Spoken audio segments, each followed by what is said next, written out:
at all. It doesn't even make sense to anybody. But that's just my personal like thought process. But you got vetoed by Tom Telesco, and and you didn't even get a fucking quarterback that year that you were actually a full on head coach. What would be the difference this year if you would have stayed, AP? What would have been the difference? Okay, maybe I guess if maybe if Tom Telesco wasn't in the picture, you probably could have convinced Spytech to go after that pick. But even that, I don't think that would have happened. I really don't think that would have happened. The To price be was too honest with you. high. Washington was asking too much. The price was too high. And I mean, like, it's not that I think Or that, I'm not saying Jane and Daniels. It could have been some other person, yeah, whatever, right? It could have been. We could have gone Dart. We could have traded back into the first to get Dart. There's certain things you could have done, right? If you wanted a quarterback, you probably could have finagled that one. But then also you have. I don't want to go into too much into it, but you had Tom Telesco openly say like, "Hey, that wasn't his thought process. He was like, we weren't ready for a quarterback, right? We didn't have the infrastructure X, Y, and Z. That's why I went out and got GPJ. That's why I got uh, Glaze and Bowers, right? Cool, yep. that worked out. But so tell me, how the fuck would you? How would you want to get? How would you gotten Shador Sanders? How would you gotten Shador Sanders? Like you wouldn't have gotten Shador Sanders. If Tom Telesco was still here, he wouldn't have gotten Shador Sanders. He would have been on that boat. And if Spytek was here, you saw what happened. Do you think he wouldn't have like this might be a good thing to go ahead and get Shador because he said Mark was on it? No, right? It wouldn't have happened. It wouldn't have happened. So this whole thing, this is the shit that we Raider fans now have to hear from like these other guys. Like you have what's his face, Jack mouthing off because he had like that game winning pick for the Dolphins over there in Madrid. Like, bro, you haven't done shit all year. Like, stop. Like, stop. You know what I mean? So So it's just shit like that. I'll tell you like this. Let me know when you're ready, Jeff. Shador, Yeah. bro, this whole thing of AP coming on and saying, oh, we would have drafted him. I would have taken him. I would have done this. AP, if you would have done a better job, you would have been there to do it. Yeah. And I'm not going to sit here and say, hey, you were set up for success. I get it. Luke Getz, he wasn't the guy you wanted. But you got to get off your fucking high horse. And if you were such a good coach, you'd be coaching somewhere else right now. Yeah, exactly. Stick to So, that thought. Stick to that thought. Really quick, I'm going to bring in Hollywood Raider Jeff in the building. See, he has the sunglasses. I forgot to get him, bro. I forgot to get him. Well, I'm I'm gonna, not I'm gonna ready go yet. make my own No. bag, bro. I'm gonna go have it like rated out. Make my own like garbage bag, Yeah, like I'm my own like grocery bag. yeah, I'm just I'm trying to take away the pain, so I stopped. I got a bag of chips. I got a candy bar for later. I got M&M whatevers. I even got a Reese's peanut butter filled pretzels. What else have I got? I still got some Doritos left over. I got some Pop Tarts. I even got some fucking crackers and cheese I'm gonna eat later on too. So it's a good thing I don't drink anymore because this team has turned me into a fucking eating machine to take the pain away from this bullshit that we're stuck watching with every goddamn week, and I'm getting sick and tired of it. What the fuck? oh, man. Seriously. What the hell was that today? That was the Straight most horseshit. pathetic game of football I've ever seen in my entire life. 10 goddamn sacks. You give up 10 goddamn sacks. I'm surprised it wasn't 15. 10 sacks. Joe, How many sacks do we have? One? we have one sack. What? One sack. 10 sacks allowed. We only had one little sack. Way to go, Raiders. You did exactly what I thought you were going to do. Maybe you finally hit rock bottom. I think maybe we have after this game. Man, I thought we hit rock no, bottom on Monday. No, we are not Nah. rock bottom. This is the worst part, Jeff. Dude, we're not rock bottom yet. Something because I don't know where the hell we are right now. This team has no identity. I don't even know what my identity is anymore. Look at this. I I don't don't have know my either. hat on right. I got sunglasses on. I'm fucking sitting there eating. I got chili. I'm eating chili too. Yeah, I'm eating cornbread. I'm gonna do some pulled pork later. Oh, Shout out to the wifey with the pulled pork. It was great, man. honey. By the way, she's over there chilling on the couch. Shout out to my guy Rorschach. He says, "Look, guys, we can talk shit until we are blue in the face. Bottom line is, we love the brand, we love the team, and that's what matters. And what the fuck is happening to Jeff? I don't know, bro. That is a good. I ask that question every week. What You is know happening what? to Jeff? Same thing that's happening to the Raiders right now. It's like Jeff says, we have no identity. We have dementia. We have no idea what we're doing. The next day, Jeff might show up with a pair of chonies on, freaking banana hammock on, and just chilling. You never know. Don't tempt me. The AP gives a more exciting season. Probably that interim season was the only exciting part about that. Other than that, we were doing this, but it wasn't as bad. And this is worse. We are a worse team than last year. It's fucking insane. How the fuck did that happen? We have no identity, Jay. Jay, it's because it got worse on offense. It's because we're sitting there and we're going back to bro. And I blame Gino. Fuck your practices. That's what I'm about to tell Pete. Fuck your practices, because obviously they're not working, Pete. And if you're telling me that these old guys that are freaking getting worked every single game is the best product you can put out there, and that in practice they're doing so great, then you need to grow the fuck up and have better practices, because the lack of intensity in your practices are transferring over to the game. Your lack of execution. How many practices did they have this past week? They played Monday night. Would they have one practice? And the rest of it's all walking around in tutus and sleeveless shirts. That's what it looks like. That's what it looks like. It's about all they're doing. Like a bunch of goddamn matadors out there on that offensive line just going, ole, whew, there you go. Let the bull go through. There goes Garrett again. Whoa, look at that. I'll tell you what, the offensive line got a good look at what Garrett's ass looked like. That's for damn sure today. Jeff, and the other defensive lineman. Why would they put Dylan Forsythe one-on-one with Myles Garrett? What logical sense does that make? You leave that dude alone on the island to go ahead and fend for himself with just a twig. You're trying to fight like a big ass fucking lion with a twig, bro. Not even the pocket knife. With the toothpick. Twig. Toothpick. That's how bad it is. It's like bringing a stick to a tank fight. What are you going to do? Plug the barrel. It went from a bear to a tank. Whatever. Y'all know the analogies. Y'all know what we mean. God damn it. Hey, but you guys are so tell me like this. All game long, the Browns triple teamed Max Crosby, even quadruple teamed. Why the fuck are we not doing the same thing? Because we're not intelligent on the coaching staff. because we think we're smarter than everybody in the league. We think we're smarter than everybody in the fucking room, and we don't give a damn who the fuck knows it, who the fuck thinks it. They can all kiss Pete Carroll's ass because he doesn't give a fuck. He's 74 years old. He's get off my lawn, bitch. I've been doing this shit for fucking 5 decades. So fuck you and your fucking. That's right. And I do have a Dunkin' Donuts, and I got another full one in the fridge that we stopped and picked up on the way home. So, holy cow, bro. This guy's going to get like a freaking coma tonight.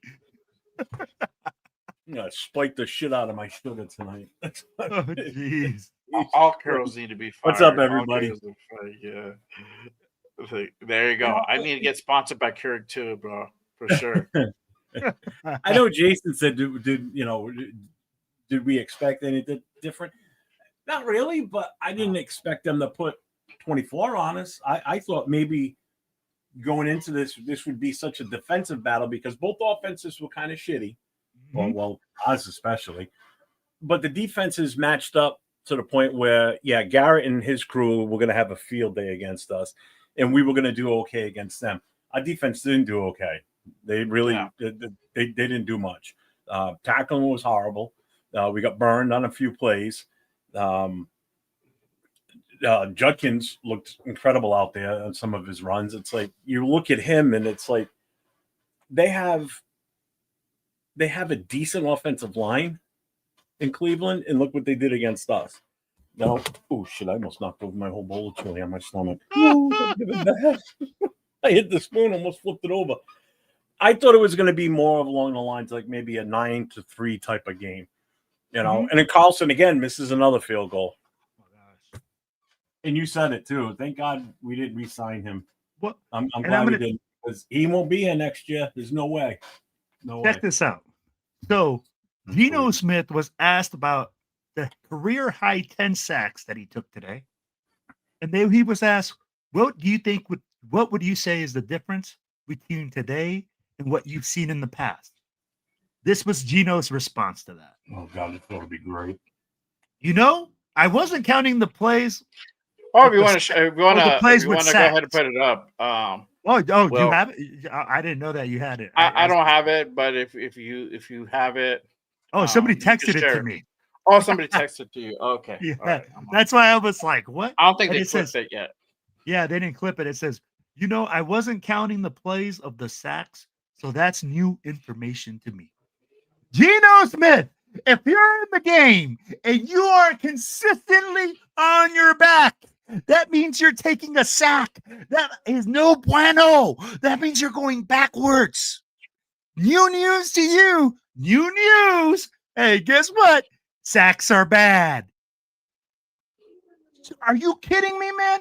This is this type of stuff that I keep saying. You and I know that if you're taking a high amount of sacks, you know what's going on in the game. Ball delivery needs to get out quicker. You are telling your coach, hey, let's go quick game. Let's get these guys open in space. Let's get the ball out of my hands quickly. Hey, Will, if I come over and kick you in the nuts 5 times, you're going to know how many times I kick you in the nuts? Nope. Because after the first one, I'm probably going to be bent over and learn my lesson. I'm not going to let you kick me the next 4 times. I do not know that you yourself just got sacked that many times. How do you not know that? Jeff, this is the thing. It's incompetence. It's not that you're sitting that you don't know what's going on. It's that Geno Smith is continuously making excuses just like Pete. Because Papa Pete is going up there saying, oh, well, Geno had a great game. Well, he only had 178 yards passing, but he had a great game. He threw a couple of interceptions, threw it to the other team, scored some pick sixes. What else can you ask for your quarterback? That's Pete right now. That is Pete. Man, Pete lives on fucking Neptune, bro. Time. Pete lives like in a fucking other dimension where people have like asses for face and like faces for like. Bro, that might be Fidel. Like, I don't know what is the record for sacks that we've allowed. No, it was 12 for a game in the NFL, but I think no for us. Like how many? I have no idea. Oh, 11. 11 is the highest we've had. Oh, 11 is the NFL record. Oh, they were almost there. Oh, I thought it was 12. How many did Garrett have? 3? Like today? Like yeah. What did you have? Hang on. Sorry. Yeah, 2 for sure. Like, he had. See how many sacks he had. He had 3 sacks recorded. 3 sacks recorded. Okay, so for them, in the last 3 games, he's gotten 13 sacks. I think so. I don't know. He has more sacks in the last 3 games than the whole Raiders defense. Yeah, bro. Straight out facts. That man is worth every penny that they paid him for his extension.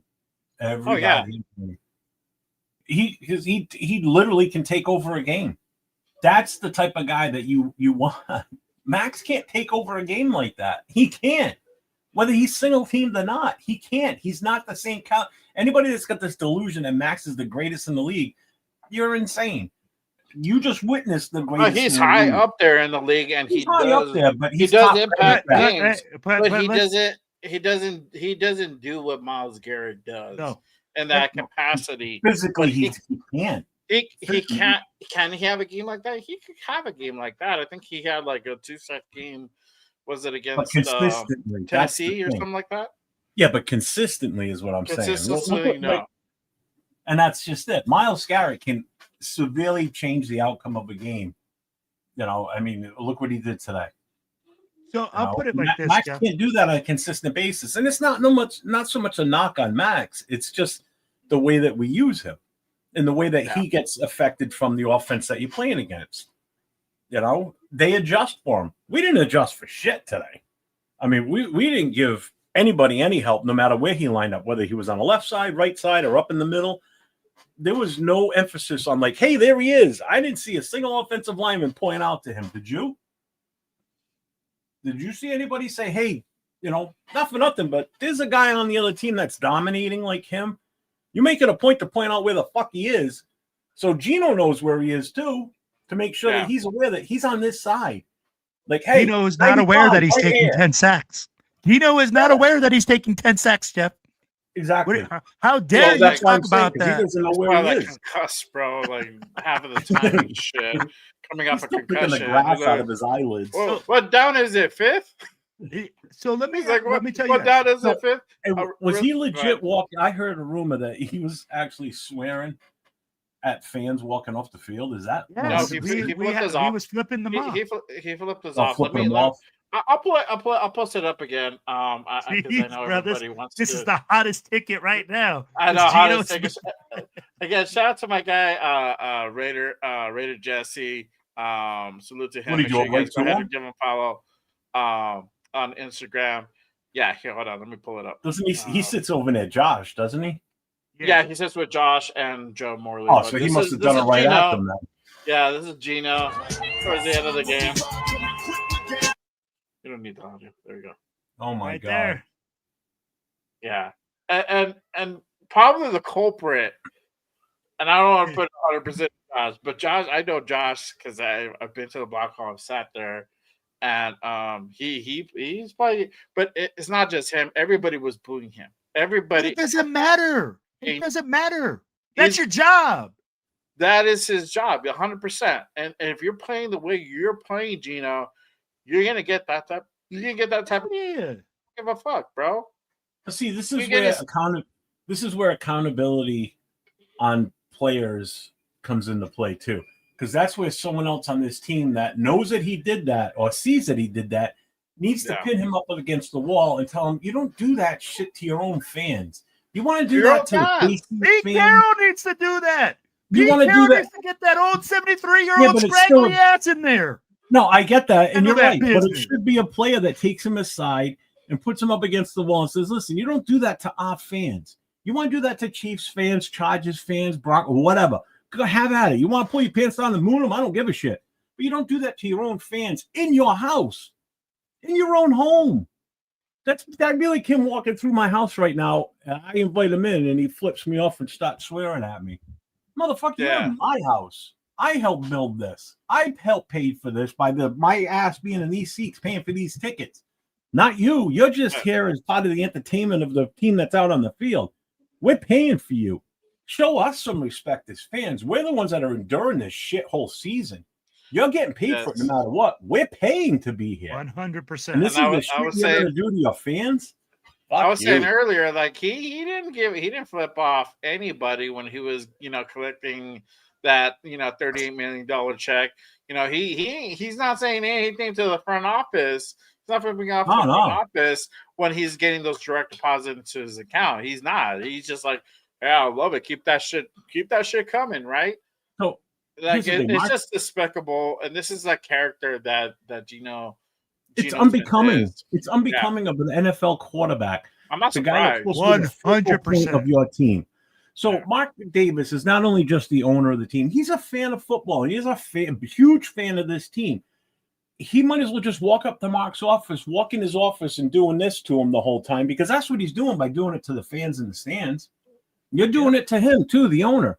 And if I, as the owner, don't take it that way, then that's on me. Because I would have been the one in his face if I was Mark Davis saying, listen, you can't do this shit. But Mark I don't think he's got enough oomph in him to come out and say that. But seriously, Al Davis wouldn't tolerate. Al Davis would have fucking shit canned him already. Al Davis would have been it. Al would have been the one down there because he was always on the sidelines at the end of games. Would have been down there and smacking him around or yelling at him to knock that shit off. That's what this team's missing. This team's missing that meanness at the top of the level of this organization, and you don't have that with Mark. Mark's too busy getting mad at fans when they throw signs up about firing Josh McDaniels. Remember that fiasco? Yeah. Oh yeah. Guys Tell to wise up. Wise up. Wise up. Wise up. Smart up. Smart up. Smart up. There you go. Smart up. That's the word. It's funny. Yeah. See, Bueno's like, Gino tells us to blame him, and then he gets mad when we commence to blame him. I know, bro. He has like 5 blames he can like take in total. Like that's his max. After that, it's just like all bets are off. I'm gonna start. He's got a limit. X. I start blocking people on X. I'm gonna go out and get my block later on today, or maybe tomorrow morning. I'll probably put one out there and get my official block from Gina Smith to make it official and all that. I guess you and I aren't high enough level in the content creator because I'm not blocked by him yet. Oh no, you got to say something disparaging and then tag him in it. I just haven't tagged him anything in it, but I'll come up with something cute.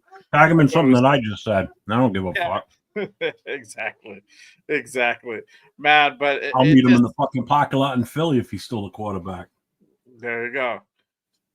He's probably gonna run to that bus, bro. He knows. He knows better. Yeah. See, really, is it 2 years? 75? Yeah. So next year. And before I really get into it, shout out to everybody in the building. We have almost 150 in the building. Salute to everybody here. Make sure you guys hit that like and subscribe button on all these channels here. Shout out to my guy, Jeff. Make sure you guys go ahead and hit that like and subscribe button. 41_Raider Jeff. My guy, Silver and Black Radio Podcast. I probably messed that up. But make sure you guys go ahead and hit that like and subscribe button. All my guys, salute to you guys. And then obviously with me, make sure you guys smash that subscribe button. Click those thumbs. It really does go ahead and support the shows here and get them out into the YouTube algorithm. Appreciate it. Really quick, let's go back to that. Can I just say something real quick to one of the guys in the chat? Because it happened right at the end of the show last night when we were already running the outro screen. But Bill M., I appreciate you last night, man. At the very end of the show, he became a member on my channel, and I didn't get a chance to really shout him out because it was already the credits were and everything were already rolling. But I appreciate you, brother. Thank you very much for that membership, man. That means a lot. Trust me. Yeah, I even got a sub from Wasted Talent. Friday there you go. Night. That's what's up. Shout out to our guy Wasted. He was in the chat. He was talking in the chat too. Friday night. He goes, "This is some real Raider podcast shit." And I'm like, oh, yeah. Shout out to my guy Wasted Talent. I was over there before the show, just chiming in, and yeah, he was not happy on this Raider performance. It's just straight dog shit. Like you can't blame him. You can't blame anybody for feeling the way that they feel, even if it's not at the same level of anger and resentment that we currently have. You know, if you're optimistic, that's not a bad thing either. That's fine, but keep it real. That's all I ask for. Keep it down to planet Earth. That does not get too wild. The only people that are happy are the ones that wanted us to tank. Yeah. I'm not about that tank. Shout out to Wilder's Defense. He says, "Is it really 2 years, $75 million?" Yes, it is. Yes. And this is the thing. I think we can go. Not all of that's guaranteed, so we can get out of this contract next year. I think we owe him about 8 to 10 million. 18. Yeah, about 18. I think it's like more like 8 to 10. No, I think it's like more to 8 to 10. No, because he around gets that range. He gets 18, and then we're guaranteed after 18 he's out. That's what I read last. Let's see. I'll look it up right now. But because his contract is. My bad. Yeah, as far as I know, it's front loaded, so he gets a majority this year, and then next year, we don't take as much of the hit. Hang on, I'm trying to look through Tankathon. I'm sorry, Spot Track here. Let's see. What do I want? I think it's 26. I think it's like 26. Here, let me look through this. Jason Down says it's 8 mil. Is it 8 mil? Yes. But then it says somebody said, but the cap hit will be around 27 million. Okay, here we go. Fuck the cap at this point. Here we go. Let me put that up. There we go. Okay. All right. So Geno Smith extend. This is over the cap. 2026. Hopefully you guys can see it here. They have it at, let me zoom in. They have them 18 and a half on the hit. This is pre-June 1st. I think post-June, if they went until after June 1st, I think it goes down to 8. So it just depends when you want to go ahead and do it. If you want to go ahead and do it early, you get it 18 and a half. If not, it's going to be about an email after June 1st. So it's kind of like pick your poison type thing, which honestly, it doesn't really matter. It really doesn't matter. Unless you're going to keep this guy as a backup, it really doesn't matter. I don't want to see him on the team anymore. But to me, there's no benefit of having Geno Smith here. What for? There really isn't. We went out. I mean, we still have AOC. I think AOC has one more year, right? 2027 he becomes a free agent. So yes. Okay, so next year is going to be his final year. You can go ahead and keep that dude if you're going to go ahead and you need a backup, a serviceable backup. You keep that guy or keep him as a starter, whatever fucking floats your boat. At this point, like, if Pete's here, I don't expect us having a draft going out and drafting a top round quarterback, right? And if Pete is not here, then that might be more of a reality where we actually see this guy in action.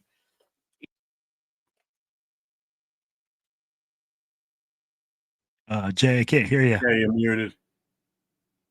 I thought it was me for a second. I got my mic cut out. Yeah. But either way, if Pete's here, we're not going to get a top-ranked quarterback. If Pete's not here, then that's going to be more of a reality, in my opinion. But either way, you don't need to have Geno here for that equation. You can have AOC here. You have Cam Miller, a guy who's literally chilling on the practice squad developing. So it just depends how you want to go ahead and pick your poison. So, Jay, I'll tell you like this.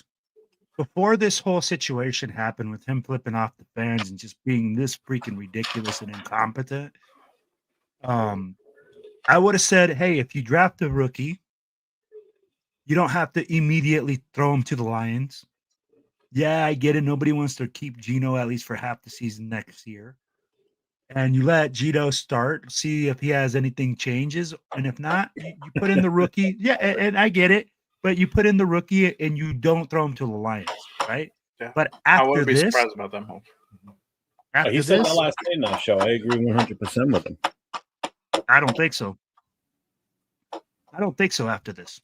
The reason is because, bro, you can't go out and publicly flip off fans and expect their support. But again, that's going to come from the owner and the coach, though. That he needs to be fined for that by the team. To be honest with you, Pete Carroll might not be the coach next year. No, that's what I'm saying. Yeah, but if Pete Carroll's the coach, Geno's definitely going to be a starter. I mean, as bad as he was today, there was no. Did you see any quarterback warming up on the sideline? I know I didn't. Nope. Bro, we didn't even have a quarterback on the roster to back him up with. I think Kenny Pickett got up to get a cup of water at one point. I think as far as I think he's like, okay, cool. I think he got up to like put his hair back and then like he put his hat back on. I'm like, all right, cool. If Pete Carroll is here next year, Geno Smith is going to be the starter. Look at what he did a couple of weeks ago. He was obviously less than 50% with the way he was hobbling around out there, and we still put him back out there. So even when he's injured, there's no shot of him coming out of the game. The game was on the line that night. And you put him back out there and think that he's going to give you the best chance to win when you could have done and put Pickett out there and possibly at least you got a guy that can move 100%. He's not hobbled. You know, he might not be as good, obviously, but gives you a better chance because at least if something breaks down, he can run because he's not hurting. You got Geno Smith behind the inept offensive line. He's already been running for his life all night. And you want him to go out there and perform as the quarterback. If they crash the line again, you're going to kill him. Not that some people would mind if he gets knocked out of a game, completely knocked out of a game, but Yeah, I- really ask quick, you guys- really quick. Hold on before you go any further. Well, shout out to our guy Rorschach with the $2 Thanks, holla. my He brother. says Raider Will has completely lost his mind. Hey, I'm That Pete is Carroll. crazy. I'm Pete Do you have Carroll some? right now. Needs Yes. to be in Are home. you experiencing a little bit of dementia, my friend?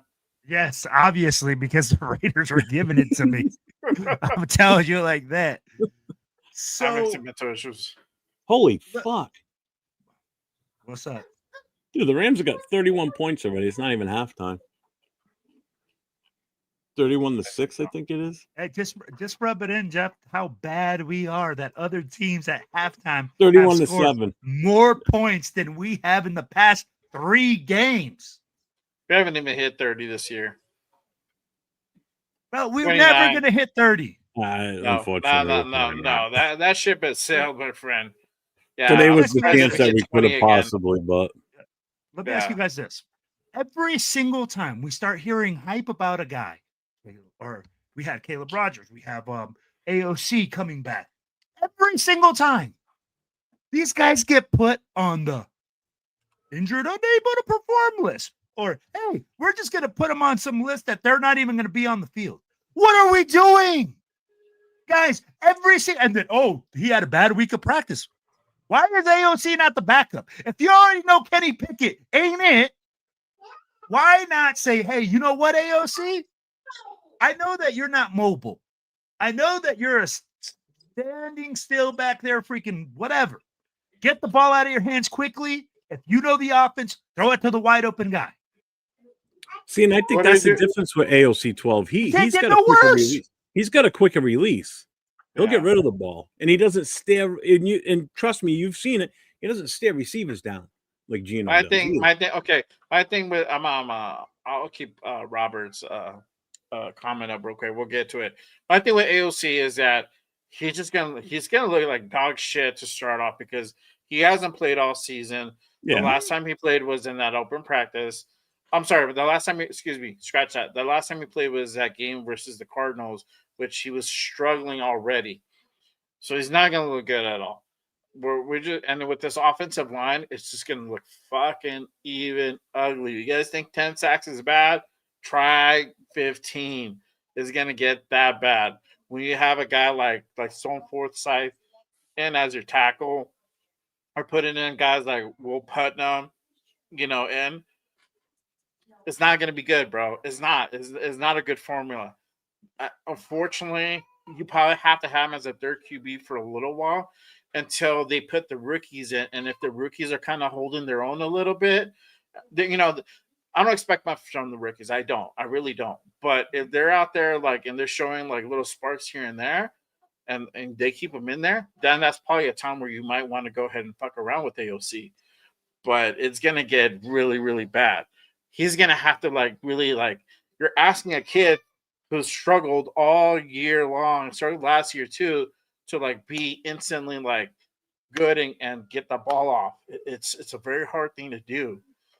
I don't know. I don't know if he's gonna do it. I mean, anything's better than Gino at this point. But that's my thing. I don't know which is the lesser of the two evils. Is it Kenny Pickett or is it AOC? I don't know. The thing is, we've already seen a little bit of Kenny Pickett, a little bit more than AOC. I think at this point it's either or.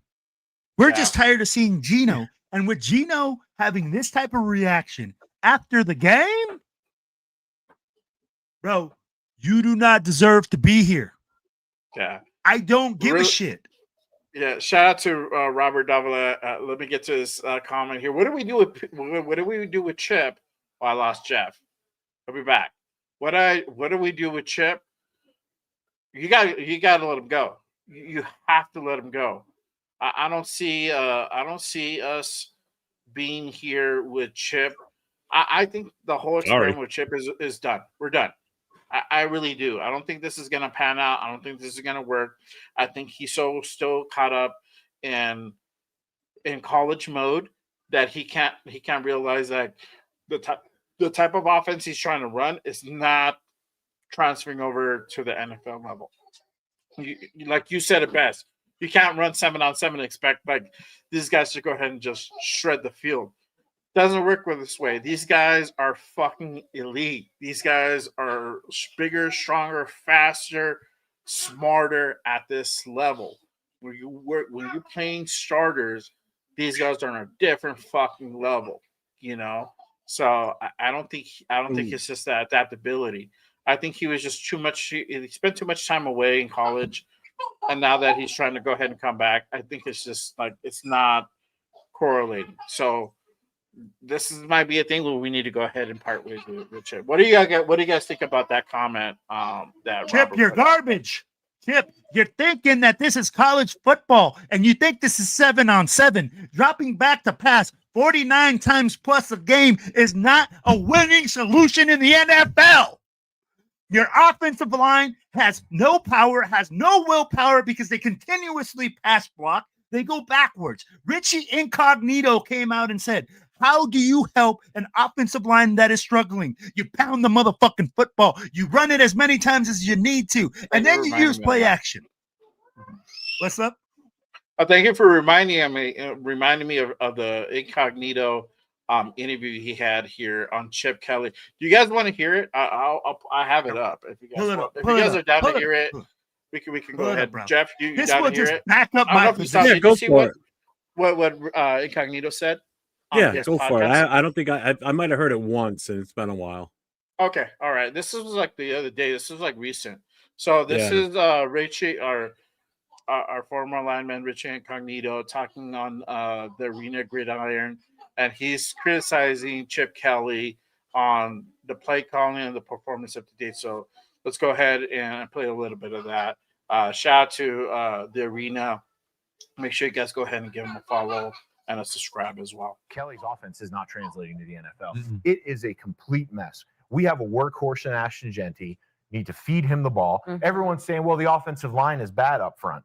Mm. To get the offensive line in the game, you have to run the ball. You have to go downhill at these guys. You have to dictate the tempo of the game. If you have guys backing up and you're dropping back 35, 40 times with Geno Smith, it's not going to work.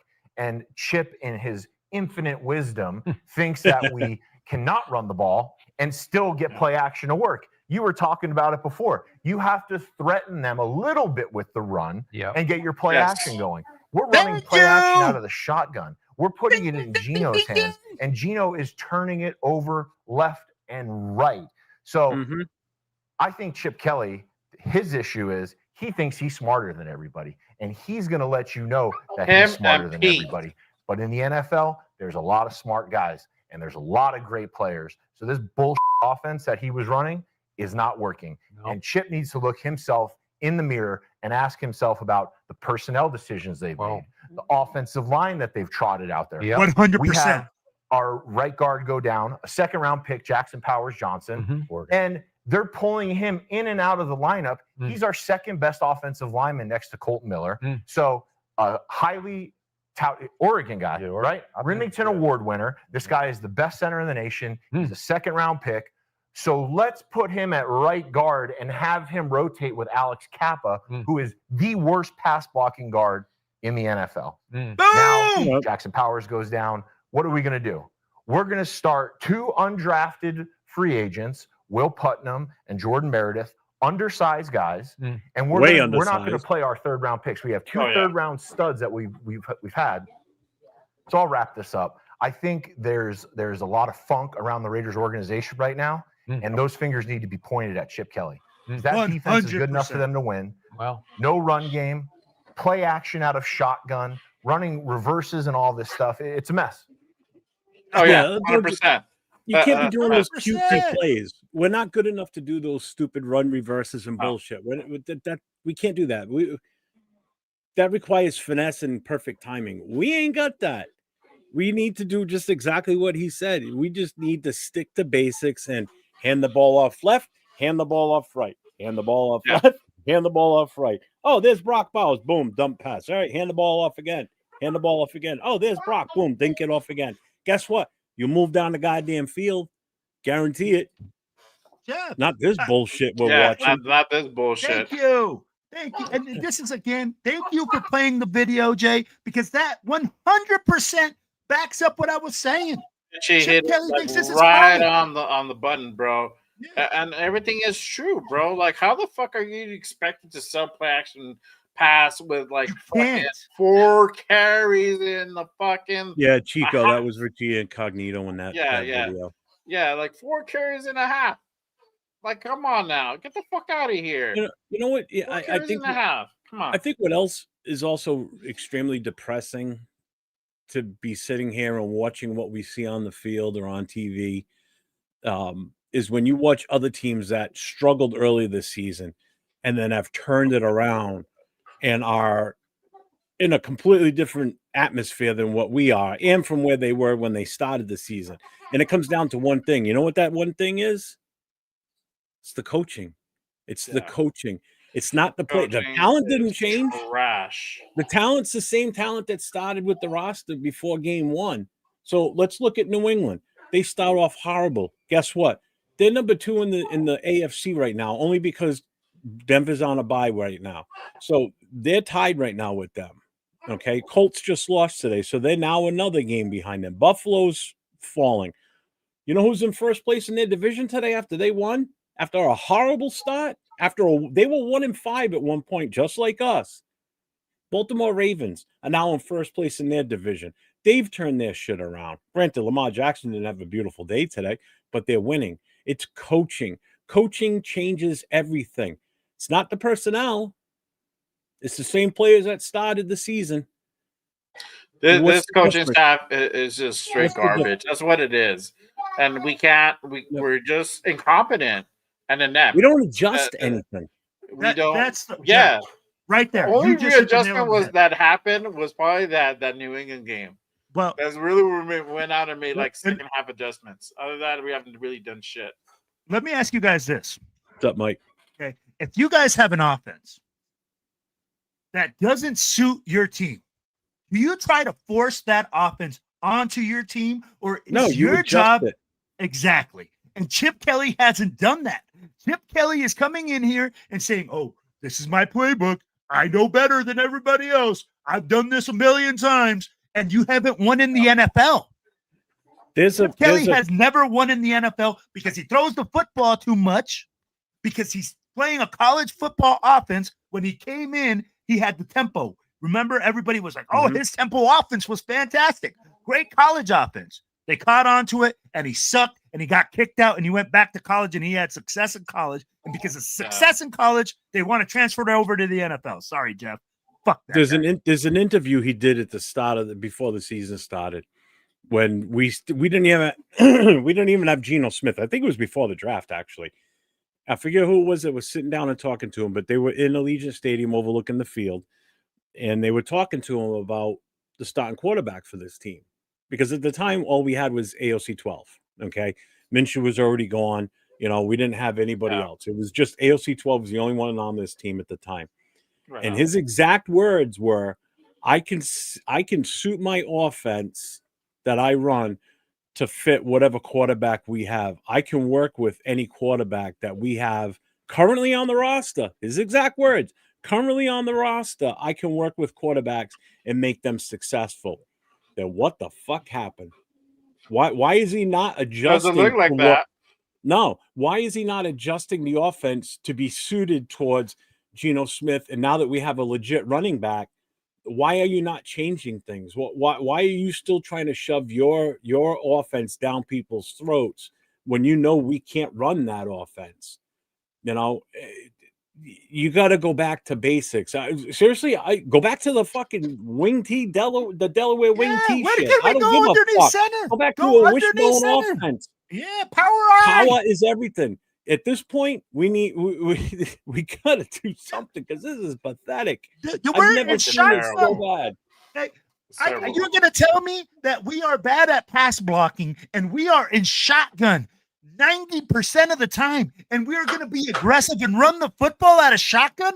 That shows you that. And why not build it around Ashton Genty? Why are you building your offense around Geno Smith, a 35-year-old quarterback? 100%. Why? Shout out to Bill. I want to go ahead and point this comment out. It's a good comment and a good question. Before the game, Pete said that he would go ahead, he would play the rookies and the young guys if they helped us to win. What does he actually think we're gonna go ahead and win? Shout out to Bill. That's a great fucking question. I don't know, and that goes to show Pete's mentality. You know, and they now the commentator said it too. I forgot his name. He was like, if they're not going to go ahead and help us win, we're not going to play these guys. We're only going to play guys that are going to help us to win. Okay, well, how do you know what you have? Why exactly? Why is Gino in the game? And how do you know what the fuck do you have if you don't play the guys? You don't play the guys you drafted. You drafted them for a specific reason. But this goes to show the dysfunction in that fucking team, that organization between the front office and the coaching staff. We talked about this also on Wednesday, is that there's a big disconnect between Spy Tech, Mark, and Tom Brady and this coaching staff. They don't like Spy Tech has his guys that he drafted, and most of the guys that he drafted are not playing. And you have all Pete's guys who Pete's drafted, they're playing.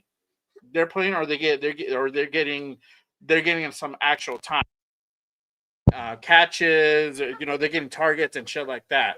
But Jack Besh is not getting a fucking target. No. For some fucking reason, we're still throwing the ball to Dante Thornton, right? And we know that he has issues catching the ball. So it's shit like that. JJ Pegues is getting some burn time, but then you have Tonka Hemingway who's not. So it's shit like that just kind of fucking boggles the mind on what Pete is trying to accomplish. And I was saying it before you got in here, Jeff. He's 74 years old. This is his last post. What the fuck resume is he trying to build? You think another team is going to pick him up when he's close to 80? I don't fucking think so. I don't even think the guy wants to coach after this. Like, who the fuck? I think he wants to go ahead and ride until I would. I'm like, I'm 74. And I'm here for the next 3 years. Like, I think I'm done after this, right? Or you would think so. Yeah. But like, what is he trying out there to prove? Like, it's okay to know that, hey, it's gonna take you some time to go ahead and build this, and you're not gonna win right away. We knew that. We, as most of this fan base, knew that. We knew we're probably not gonna make the playoffs, but some way, somehow, we're gonna look better than we did last year. But we look entirely worse. Statistically, visually, we look fucking worse. I'll tell you what, I wasn't embarrassed last year like I am this year. Like to you know, embarrassed meaning like, you know, as soon as somebody brings up the word Raiders around you and people around you know you're a Raiders fan, they look at you like, you're a Raiders fan? Holy shit. You know, last year, yeah, okay, people would, you know, bust your balls a little bit, but this year it's just downright embarrassing. One thing I want to say about Pete Carroll, there's one thing he told us that wasn't a lie, because so far it's holding true to what he said. And that goes back to after the first preseason game when somebody asked him about the offensive line. And what was his words? It could take a day, could take a week, could take a month, could take well into the season before we know what we're doing with or how our offensive line is going to play out. It's just going to come to us. And like here we are now. Force. We're now 2-9. Okay, so we've played 11 games this season. We're in week 12, and we still don't know the identity of our offensive line, other than the fact that it's complete garbage and Swiss cheese and couldn't stop Jeff, God knows what. It couldn't stop shit. That goes back to Chip Kelly. That goes back to Chip Kelly and not running the ball. Yeah, but again, that's the one thing that Pete Carroll said early in preseason that's been true all the way through. Not once have we had a solid starting 5 offensive linemen. It's been a jumbled mix from day one. It's never been any. So these guys have never had the same 5 guys on the field game after game after game. No. It's always somebody different out there each week. So how are you supposed to gel in game time situations when, all right, well, this week I'm playing Kappa's next to me. Next week it's JPJ next to me. Following week, oh, we're back to Kappa again. Oh, shit, Putnam's out here now. Oh, Meredith is next to me now. Oh, Parham's hurt. Oh, we're going to put Caleb Rogers in. He's going to start this week. Oh, no, day before the game, we're scratching him. He's not even going to dress. No, Parham's good. I'm going to put him in. What the flying fuck? Man. Yeah, shout to dysfunction. Nugget Overdose. He said, "Can we put Pete out to pasture?" Or the other solution is, what do you do with the lame horse? And the law says that's illegal, bro. I mean, honestly, I think at this point, you probably would have to go ahead and. What I was saying yesterday is that you can go ahead and give him an advisory role, and or give him the option to retire. That's Give him the the option to only retire. two. I Yeah, don't want him anywhere near this team. Nothing. but yeah, I that's the only thing you could really do at this point. If you want to go ahead and kind of save face and like try to do things the right way, that's a bad shit. It's like we were forced now to go back to do this whole like we got to fire dudes and rehire dudes. It's gotten so bad that we have to go ahead and do that. I don't know when the cycle will end. That's great. if we don't win another game this season, we're going to finish for the most losses in an entire season. This will be a record for the Raiders. We've never had the opportunity to, never lost 17 games in a season. Because even Art Shell's worst year, he was 2-16. No, 2-14. That was a 16-game season. We're going to lose 17 games because I don't see us winning another one. So that's 17 games in the tank. We've never done that before. So that'll break a record for most games lost in the season will be 17. That's how we bad only play this is. 17. We'd have to lose every game. Never mind. We'd be 2 Yeah, and 15. No, because he was 2 and 14 we'd be 2 and 15. Season. So we'd be in 2 and 15. All right, so we would still be. We still will. Yeah, that's right. It would be 14 was the highest. Now it'll be 15. Yeah, my bad. I don't know what I'm thinking. See what I mean? They got me all fucked in the head too. They got me all fucked up now. You got Pete Carroll. You're all Pete Carroll now. No, last night on the last call, Jason asked this question, or somebody in the chat asked, if Pete Carroll was fired, what would you want to do? Okay. So what I did was, was that yours or mine? That was yours. I don't Oh, it finally worked. Finally working. There you go. There you go. Thanks for the sub, man. I appreciate that. What was I going to say? Oh, fuck! I forgot what I was saying now. He's all Pete Carrolled right now. I'm telling you, right? Like it's a disease that's passing through Raider Nation. Oh, I know what it was. Yeah, it was on the last call last night. They asked me, what would you want to do if, say, Pete Carroll gets let go? You know, what's the? And I said, simple thing is, I don't want anybody left from this regime. If Pete Carroll's gone, get rid of everybody. I mean, every single coach. I'm fine with Spytek. You can keep him. Get rid of every single coach. If you want to keep one, then I'm fine with Phil. But other than that, get rid of everybody. I don't want anybody left that's from the Pete Carroll regime or from the prior regimes other than Philbin. Only because Philbin, I know, can do a good job with the offensive line at least. And that's where I'd rather have him because it'd be a hell of a lot better than what the hell this guy's doing. Why is why is Philbin not coaching the O-line right now, Jeff?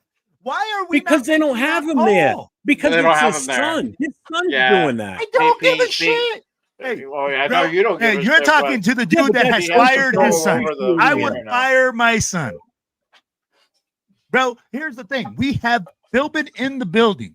Why not just say, "Hey, you know what, son? You're gonna take a little demotion. You're not gonna get fired. You're gonna become an assistant. You're gonna." This is it. I know you don't give a shit, but realistically, it's not gonna happen. Why? What the realistic thing is gonna happen because he's not gonna do it. That's his son.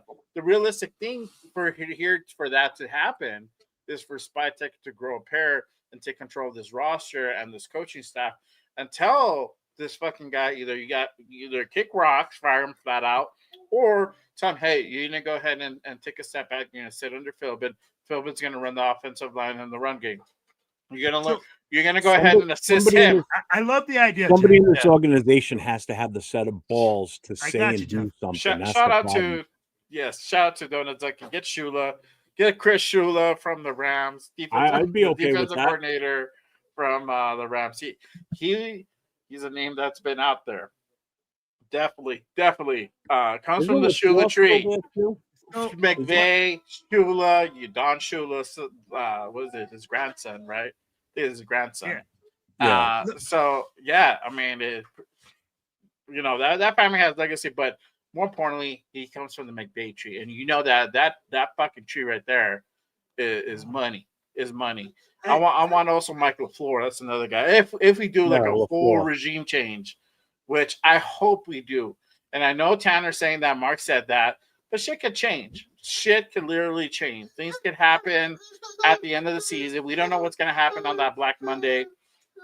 If they're going to go ahead and eventually, can majority of this regime, for the exception of maybe John Spytek, because I think they like John Spytek for sure. So, Jay, let me go back to your question about the roster thing, right? Here's the biggest thing. With GMs, they never have roster control. The reason is because individual coaching positions are allowed to make those calls, right? They're the ones that have to look at it. You're the ones in practice. You're the ones watching them. You're the ones that have to say, hey, this rotation has to go like this. Unfortunately, with the Spytek, you'll never see that. I think I kind of disagree with that a little bit, because I know there's other teams where their GM is running the roster, and they have to have that over that veto power. Like, hey, this is not working. We're going to run it this way. And this is the problem when you have. I think we hired Pete first, and then I think was it Spytek after that. I don't remember how the order went. No, I don't remember. I don't remember 100%. I think either way, you have a guy like Pete who can pull rank and be like, look, motherfucker, I've been doing this since you were a fucking thought in your daddy's fucking eye. Like, yeah, I'm pretty sure that's what he's saying. Yeah, I'm pretty sure that's happened multiple times. It's like, no, we're gonna do this way, Johnny. We're gonna do this way. Just trust me on this. I've been doing this for a long time. I know what I'm doing. Okay, all right, Pete. Like, our record fucking indicates exactly what you're fucking preaching. Exactly what you're preaching. And Donut said that we hired Spytek first. I think we did, because I think you know what? I think we did because he was part of the coach search. Now that I remember now, so yeah. And I don't know how much input Spytek had, because I think Pete was a third choice. Pete wasn't number one. It was, I think he was a third choice. Obviously, Ben Johnson was the first one that didn't pan out. I forgot who we interviewed after that.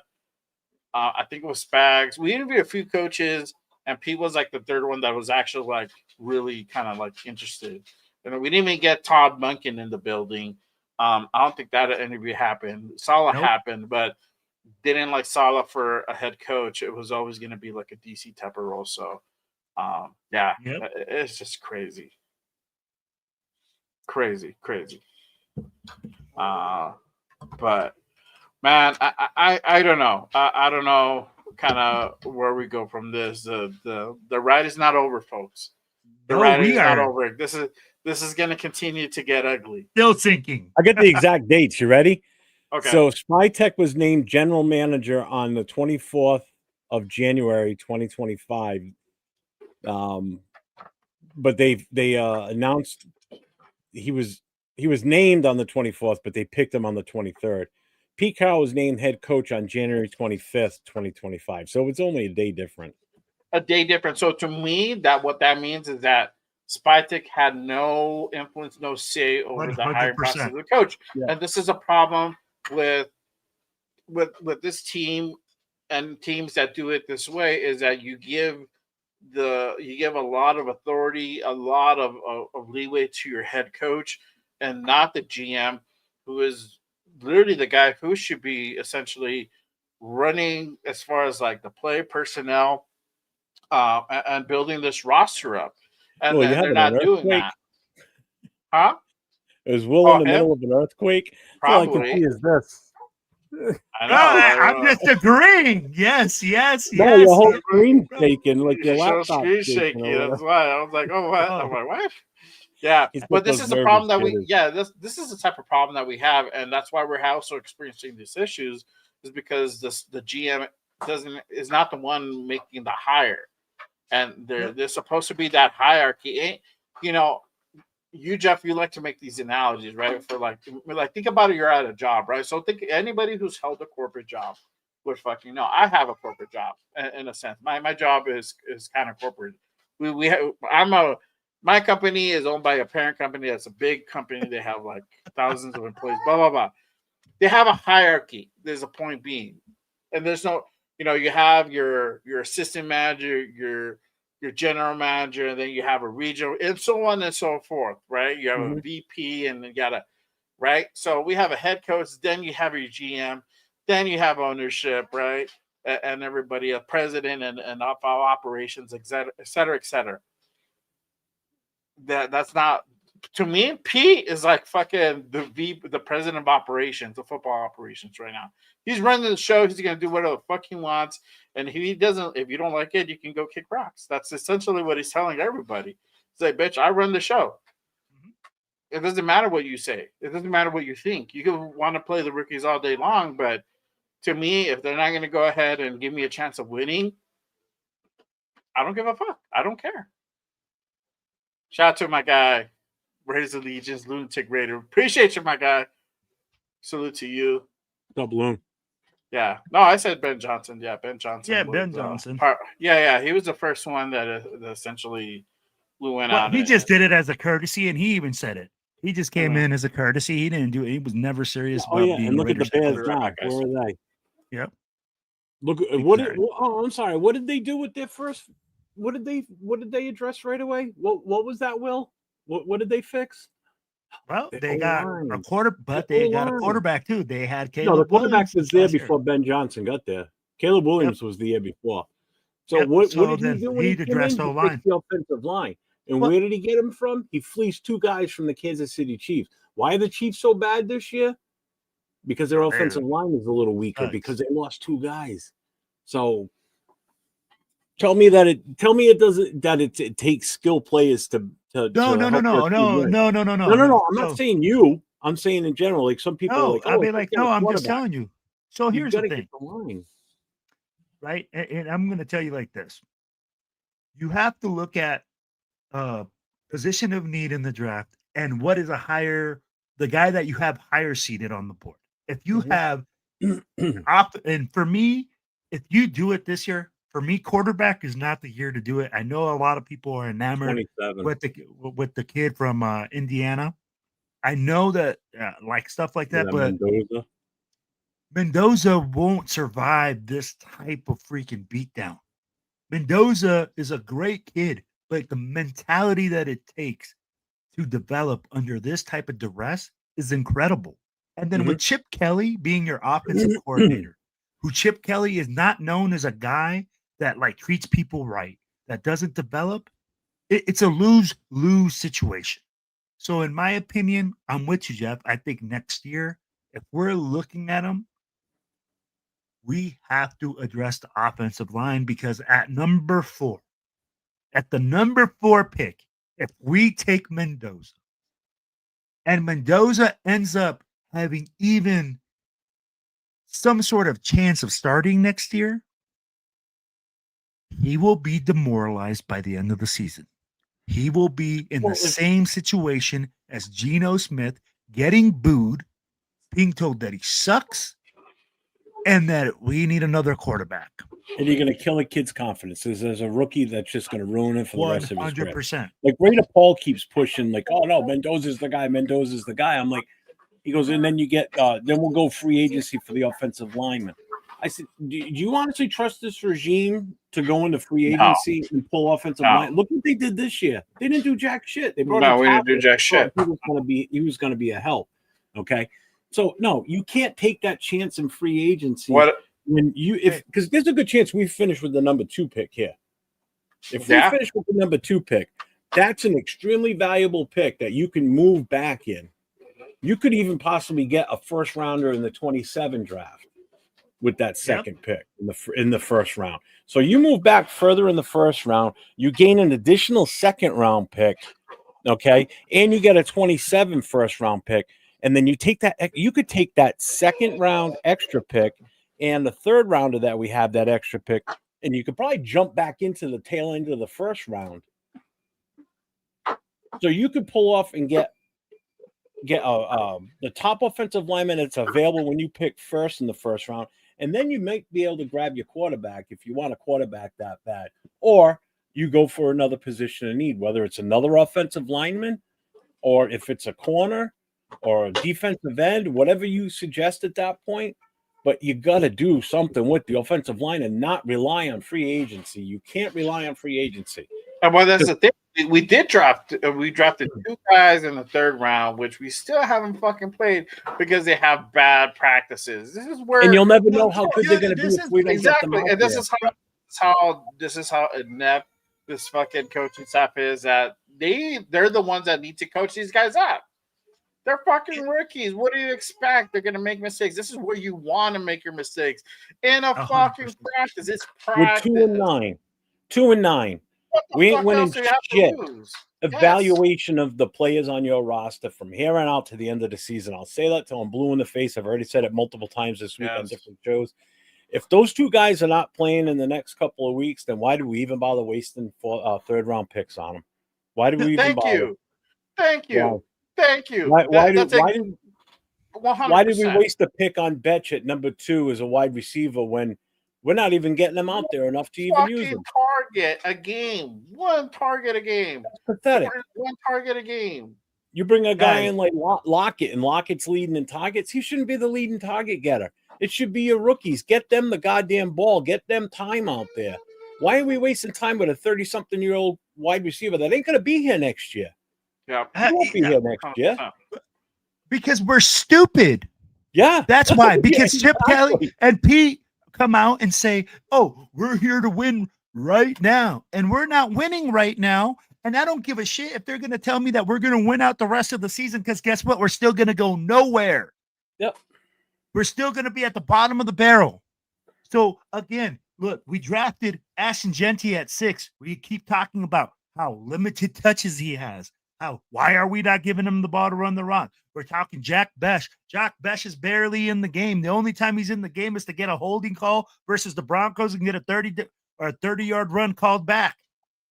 Hey, why are the rookies not playing on the offensive line when Will Putnam is getting worked like a freaking cheap whore on the freaking Figueroa Street down in L.A.? I'd be like, hey, why is freaking Jordan Meredith out there when he's getting worked? Why do you move Jordan Meredith to right guard when you got the Remington Award winner sitting now that is injured, that could have been playing center for you the whole year?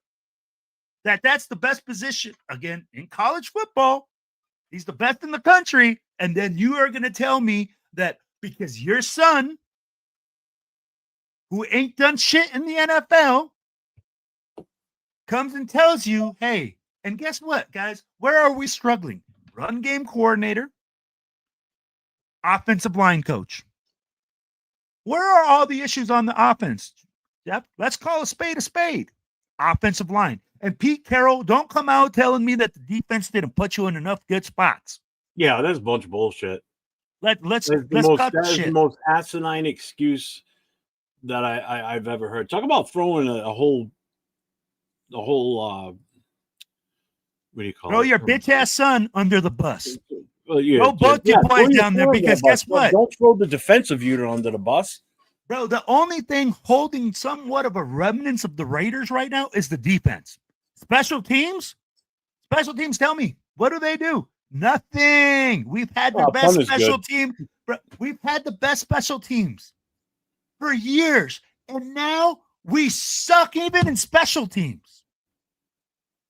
Except for our punter. Yeah. And guess what? I give AJ Cole all the credit in the world. He's still the best punter out there. So no, 100%. And I'm going to ask you this, Jeff. But where are all the issues on special teams? Hey, the biggest issues on special teams were blocking for the field goals when we get clear blocks. And guess what? When AJ Cole gets his punch blocked. On kickoff, it doesn't even look like we know how to tackle. Our return team and our coverage teams are not the greatest either. And that's where you should put rookies. We should see a whole bunch of rookies getting reps right there. Flying down the field, using their youth and exuberance to get down there and make a play for the team and try to make an impact. But do we do that? No. We don't do that. And that's the hardest thing with this team. This coaching staff doesn't understand that we are not in the position to win games right now. We are building for the future. These guys that are building for the future need reps in order to develop, and we need to stop talking about we practice. need to see what they have. We need to see Exactly. what if they're coachable, if this is something that they could be a potential starter, the rotational guys, all this stuff matters. You can even go into the guys that we brought in free agency, some of the guys that we haven't utilized a lot, right? You can see what potential that they have. We don't know until you play them. I mean, this is a time where you do all that. My thing is this: look, we're number 4 right now. We might get up to number 2, like what Jeff said. I don't know about Mendoza. That's not, he's good. I like Ty Simpson. That's another guy. For me, I'm biased. I like Diego Pavia. That would be a good addition for us. But he's a local guy for me. Whatever. I digress. But the point being, whoever it is, like, how can we trust the regime to develop a guy like that? And will they even go for a guy like that for a starting caliber quarterback? That's what we're saying earlier. Is like, I don't know if this regime would even think about quarterback. I really don't. They might go on a flyer and like fucking pick, like, I don't know, a punter for the first round pick. Like, I don't fucking know. Like, this regime has been so squirrely and very unpredictable that we don't know this type of shit that they're gonna go ahead and make, right?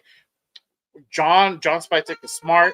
He drafts decent, but we don't know the outcome of those drafts. We know what Tom Telesco draft picks are because we have JPJ, we have Brock Bowers, we have Blaze. They've all those 3 guys hit, but we don't know what Jack Best necessarily is. I think Donovan Thornton, we can already start scratching him up to that category where this guy might be a rotational piece.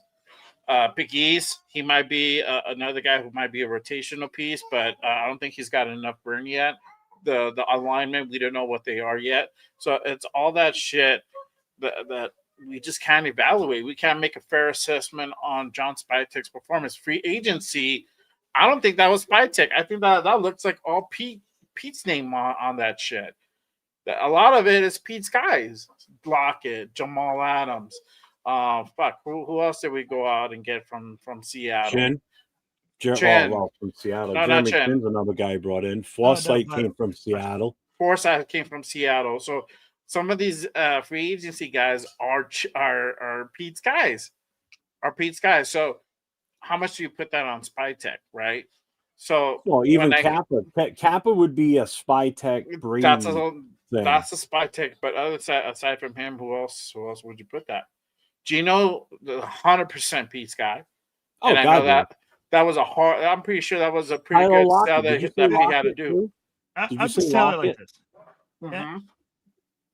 Hey, tell me like this. I think they told Pete no at first, and then he was like, well, he's available. He's going to be cheap.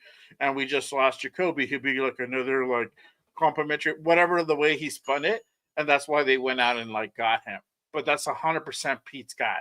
Oh, God, yeah. 100%. I'm tired, man. And look, man, I'm tired of seeing 34-year-olds that should be retired out there getting reps while these young men sit there on the bench and rot. I already saw what they could do. I already saw that Jamal Adams is older now. He's not the same guy.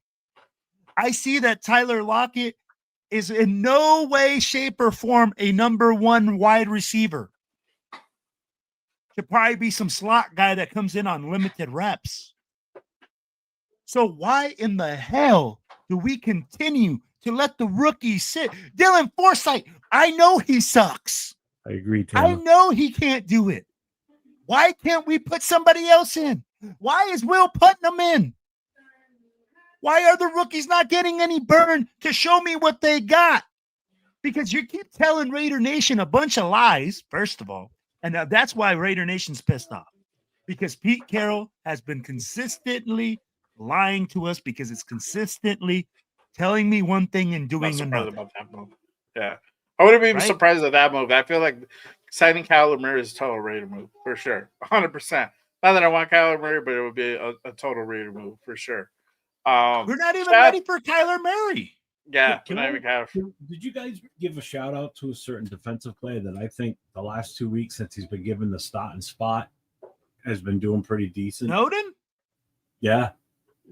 He came up with the big pick earlier today, too. Snowden's been playing playing pretty damn good coming out He's there. been playing with effort, bro. Yeah. That's effort. You're That's seeing the from thing. him what we should have been seeing from Kuntz all season. So Snowden's been playing with a higher level than what Kuntz can. Like you saw Kuntz drop back into coverage every now and then, but not as much as Snowden. He did a lot today where he dropped back into coverage. And he had a decent game today. He was probably one of the lone bright spots in that defense outside of probably Max, obviously. But he had a really good game. I'll give him credit. Give him credit where credit is due. That, he did a hell of a job out there, I think. Yeah. Just some extra help on the defense would have been nice, Yeah. A second level, man. Our secondary is awful. Yeah, secondary is pretty bad. But we knew this going into it. And it wasn't like if they can get by time, and they'll be able to go ahead and shred our secondary. Shout out to almost 200 people in the building. Make sure you guys go ahead and hit that subscribe button on all these channels. My guy Will, Silver and Black Radio Podcast. My guy Jeff 401_Raider_Jeff. Make sure you guys go ahead and tap into that one. And obviously my channel, Just Raiders Baby, with 2 A's on that motherfucker. You get the Raider. Hold on, dog. I got to do this shit right.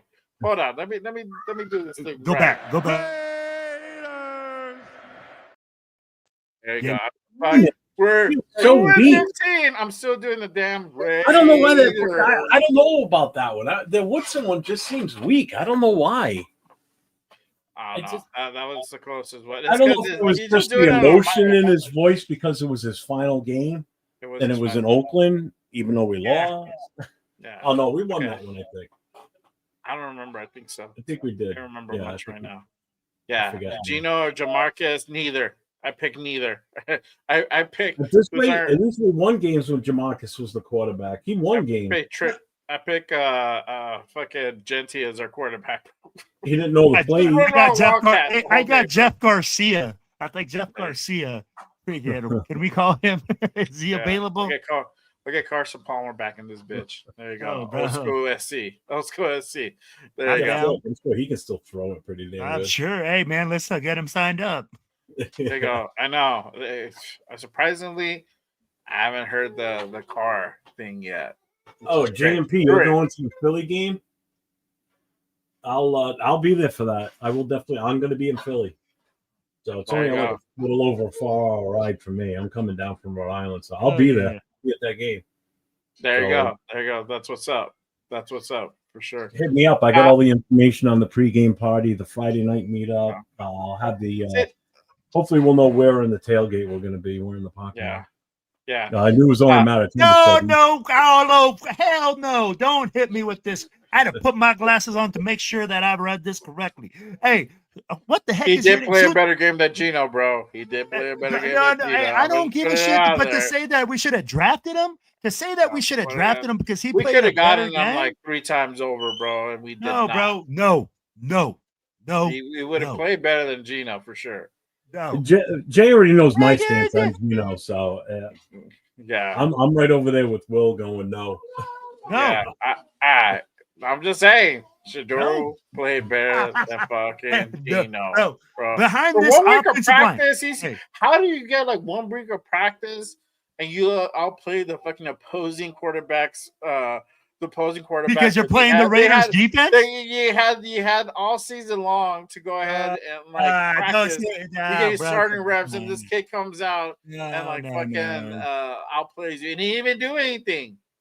He didn't even do anything. That's a sad part, bro. Tampa Bay, then. That's a sad Why part. are you talking about that? No, bro, no. Jay, we're gonna have a debate on that one. We're gonna have to have a debate because I'm gonna tell you like this. Hey, tomato, bro. Like with this regime, like we would have seen Shador, bro. They probably would have put him on the practice squad either way, dog. It doesn't even matter. They have Cam Miller there for God's sake. Shout out to Bueno. He says Snowden will start playing good consistently, and then the NFL will suspend him for the DUI he got back just to fuck us even more over. Facts, bro. This guy will be like MVP caliber, and they'll be like, you know what? We're gonna go ahead and who's this backup for Tampa Bay? Because I just watched him throw a couple of passes. The guy doesn't look like he plays quarterback all the time. I don't know who the hell he was. Yeah, I don't know. He didn't look good, but he looked better than Gino. Should have drafted a lineman instead of Genty. Yeah, bro. Could have. We could have gotten Jumpkins. We could have gotten right there. Omarion, and we probably got the same effect, the same stats, bro. I don't think it would have been that much of a difference, you know. Exactly. And I'm with you, Jay. And I think like this: even if we would have drafted an O lineman, are you really going to trust Brandon Carroll to develop him, or he'd probably be so deep on the bench that you wouldn't even find him? Who just said that about blowing up the team? Who was that? Because I agree with that. Oh, that's unfazed. He said they got to blow up this team bullshit from top to bottom. I get it, bro. I think the only to like just answer that comment, I think Spytech will be the only one that be unscathed at this point. Sorry, go ahead. No, go ahead. My bad. I said Spytech will at this point I don't know what Spytech has done to like make me doubt his inability to go ahead and really put a team together, right? And that's what I'm saying. Like this free agency has a lot of Pete's name on it. There's a lot of Pete's guys. 100. Yep. Can't put that on Spytech too much, you know. The only thing I could put on him is that he just needs to take control of this roster. But it's like I understand the position because you're dealing with a guy like Pete, who's accomplished, who's done at the highest levels, Hall of Fame type guy. It's hard to do that. You're kind of in a fucking barrel, and it sucks. And that's where Mark and Tom have to come in and put their fucking foot down and be like, "Look, you need to fucking follow John's lead.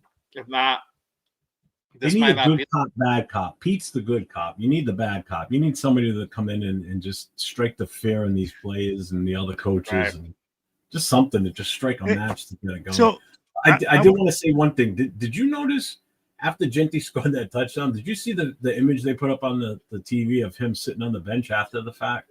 No. You didn't see what he looked like, dude. No. He didn't celebrate, so he basically scored the touchdown, ran right back to the sidelines. And they show him sitting there. He's sitting next to a coach. He looks fucking pissed. He looks like he doesn't even want to be there. Like he is so disgusted. Welcome to the Raiders, Ashton. But the downside is that's a rookie. That's your rookie running back. And this is how this guy feels right now. You can just read it in his face that he just does not want to be there. He's not happy. He's getting abused. He's wasting his talent right now with this team. I'm sorry. He's not wasting his talent. We, as the organization and as the coaches, they're wasting his talent because you're got hurt earlier. You're sending him out there play after play to put his body on the line, to abuse his body for what? When you can't actually give him the space to do what he needs to do, but yet then you got some in the fan base that bust his balls for it, saying that he's a bust. He's not a bust. He doesn't do everything right. He does make mistakes. It's going to happen. But you cannot blame him for when he gets the ball from Gino, if there's a defender in his face already, that's not on him. You can't blame him for that. That's the problem with the coaching and not fixing the offensive line. And that's a wrong way to think about it. Like Mark Davis, and hearing that, if that's true, Mark Davis needs to like shut the fuck up and stay in his lane and let the organization, coach. So like GM's GM, right? GM's manage, coach is coach. That's all they need to fucking do, right? The coach can go ahead and put guys where he feels they're going to be best, but at a point where this team is just being severely mismanaged and they can't get this thing in a positive direction, then this is where the GM has to step in and say, you know what you guys are doing isn't working. We need to go ahead and do something else. And Spytech is not a dumb dude. He's played the game.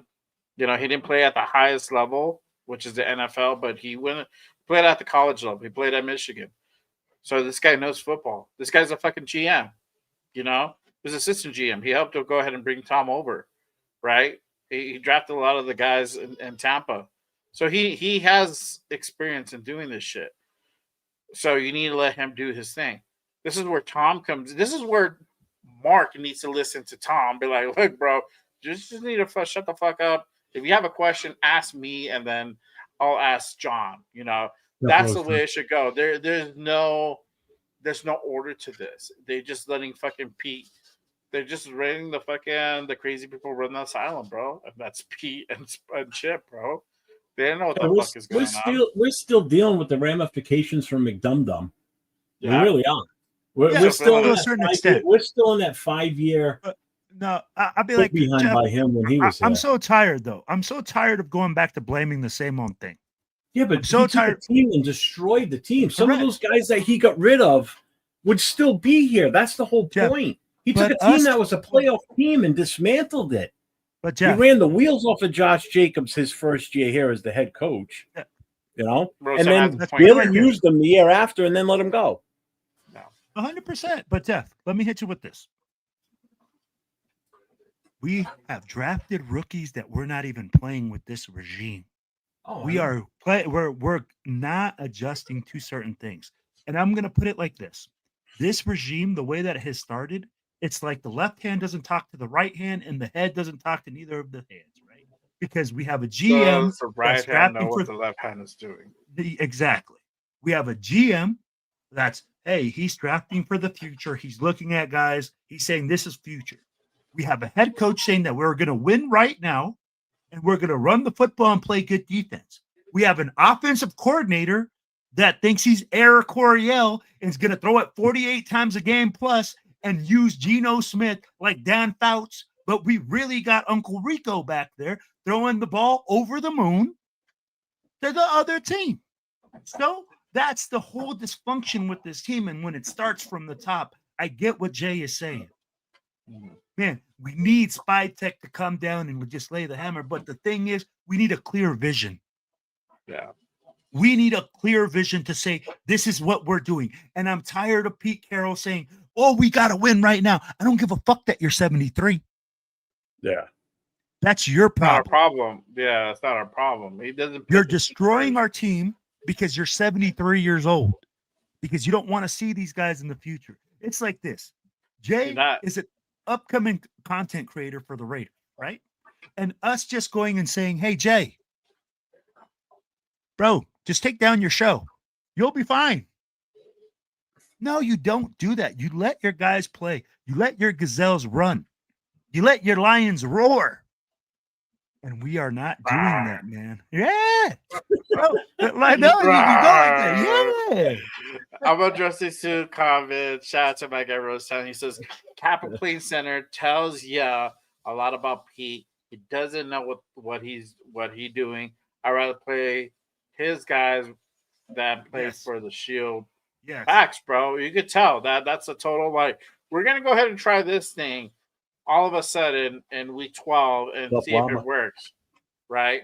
And that's the shit that fucking gets me. And all these moves now, these latest moves have been happening since JPJ has been out on our. How coincidental that we're trying new shit, that Raider Nation and all the content creators, everybody in fucking media has been screaming and fucking literally screaming, saying like, you need to go ahead and play these guys. You need to play like Richie Incognito, the guy who's a Remington Award winner, or best center in college football.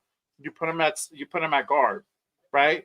And I know what you said, Jeff, like, oh, because he can't read the blitzes and the defenses. Well, that's a coachable thing. That's a coachable opportunity. That's where you, as the coach, step in. Like, we need to go through these. We need to watch film. We're going to go ahead and learn this shit, right? But they're not doing that. He didn't have that problem last year. He didn't have that problem last year. Exactly. What a coincidence. But that's still a coachable thing. No, exactly. It's because you can't coach it, because we have inadequate people in those positions, and we put people that are inadequate. And guess what? This is what we're getting. We're getting pathetic results, and then we're not holding them accountable. We're blaming other people. We're passing the blame around, but except because what? Because they're playing daddy ball. Yeah. Fucking Raiders are playing fucking daddy ball in the pros. Mm-hmm. In the fucking pros. Because you can't hold your son accountable, get the fuck out of here. This is the problem. Accountability. Marcus Russell's in the chat. Oh, today was rough. I know, bro. Marcus, I wish you were back with us, baby. Right Oh, now, my God, I would take I you know. back. Your I know. non-video watching ass, I would take you back because Gino's watching video and he's still not doing a damn thing.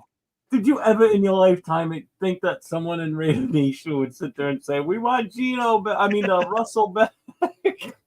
I still don't. I'm like, fuck that. Hey, If I did, and they were standing next to him, and they said, I'd probably punch him in their arm. You're like, "What the fuck you doing? Shut What up!" are you doing? the best thing is where I saw a video and the guy was like, somebody was like, I'm a Raiders, like it says like you're a super fan or something like that, or a diehard. And he's like, oh yeah. He's like, Demarcus Russell, I wish we had him back. The guy could throw 70 yards off his knees. I was like, are you fucking The only kidding? reason we drafted him right there. Yeah, James Turner, I agree. Fire everybody, man. Yeah, at this point, I think it's like, and that's the thing. It's like it's almost like this team, this coaching is so bad that they're forcing us into this position. Like, are you really going to go ahead, really sit there and say we're ready to do this again next year, run it back for the same result next year? It's like, fuck. Hey, No, I'm hearing reports that Chip Kelly just got fired. Let me see. Hold on. I'm gonna check it right now. Hold on. Let's see. If we do, we're gonna break it. If we have it, let me know. I haven't. Wait. I think it's wishful thinking. I don't think it's gonna happen. Let me see. Hold on. Talks amongst yourself. Yes, I don't think. No. Wait. No. I just see that right now. Ian Rappaport, first special teams coordinator, Tom McManaman. Now OC Chip Kelly, a disastrous season. Sources are telling them that Chip Kelly had been fired, saying goodbye to another coordinator. Okay, here we go. Hold on. All right, Jay, break it, baby. I got it. Hold on. Wait a minute. Breaking news. Hold on. All right, and this is funny. We don't get to break news here. No, we don't. Not really on a post game reaction show, but it's befitting. Breaking news, y'all. News. Let's go. It has happened. Chip Kelly has been fired from the Las Vegas Raiders. Per Ian Rappaport, he says first special teams coordinator Todd McMahon, now the offensive coordinator Chip Kelly. A disastrous season. Ian Rappaport saying that the Raiders have fired Chip Kelly, saying goodbye to another offensive coordinator. Hey, remember, you heard it here first, folks. There you go. Sir. We were live. This literally happened a minute ago. This is a minute ago. There's a time coming in a minute ago. So it literally just dropped by Ian Rappaport. This is fucking crazy. It's time. $6 million fucking dollars a year. $6 million a year. And this is the type of product we get. 10 fucking points. Where we're ranked. Let me put the stat up real quick. And I'm pretty sure you saw this yesterday, Jeff. If you tapped into Good Morning Raiders, we're ranked 30th in red zone scoring, 46.5% compared to last year, 48.9%. Average points per game before this game, and this is before this game, 15.5 points to 18 points per game last year. $6 million we're paying this fucking man. I don't even know, hopefully glad that this doesn't go against the cap. Michael, Chip Kelly just got fired. But here's my kickback on this now. Who the fuck takes over for him? And is it going to be any better? It might be Philbin. It might be Philbin who. If it's Philbin involved, I might be okay with it. But until let's that run next it with game, Philbin. Let's see what happens. But this is just another line, another issue along that long line this season of disasters. Because I know everybody wanted him fired, but now it's like, what direction do we go in now? Are we showing now that this season's a complete loss now? Is Pete Carroll's tone going to change when he comes out and speaks next time on this? Is he going to be, a little bit more forthcoming with information on, we're not that good. Like, he hasn't said that. And most coaches will say that. Honest coaches will say, we're not good. You haven't heard him say that at all this season, and we're horrible. Yeah. He's never come out and said, we're not a good team. We need to work on getting better and learning the basics. Never heard him say that either. I've never heard any coach in this team come out and say, we need to work on the basics. That's right. They got Greg. Yeah, I forgot. David's right. I forgot about Greg Olson. Right. So Greg Olson could be OC, but could be the line coach. But it's still Pete calling the shots. That has not changed. Pete is still here. So it's up to him who's going to go ahead and put on the helm. I doubt it's going to be Spytek might have some input on it, but it ultimately is going to be Pete. Forgot Olson was there. And it's funny because they showed him sitting on the sideline today, Olson, next to Gino, and one of the guys in my chapter, Will, you might have met him, this guy Leo. He goes, "Is that Olson?" I said, "Yeah." He goes, "I didn't even know he was on the team." I said, "Yeah, he's the quarterbacks coach." He goes, "Why don't we give him a shot at OC?" And I forgot. Now this makes sense. If they're getting rid of him, maybe he does move up to the OC as an interim OC until the end of the season. Yeah, exactly. Maybe things will be different. Who knows? Right now, I'm gonna tell you guys right now, I'm throwing the party, baby. Thank you, Jesus. Hold on. Let me make this official here. Chip Kelly, you walk the plank, sir. He walks the plank. The plank. You have been fired, my friend. You are no longer even a factor in our team. Good fucking riddance. Some of this fucking play calling has been ass. It has been literally fucking ass.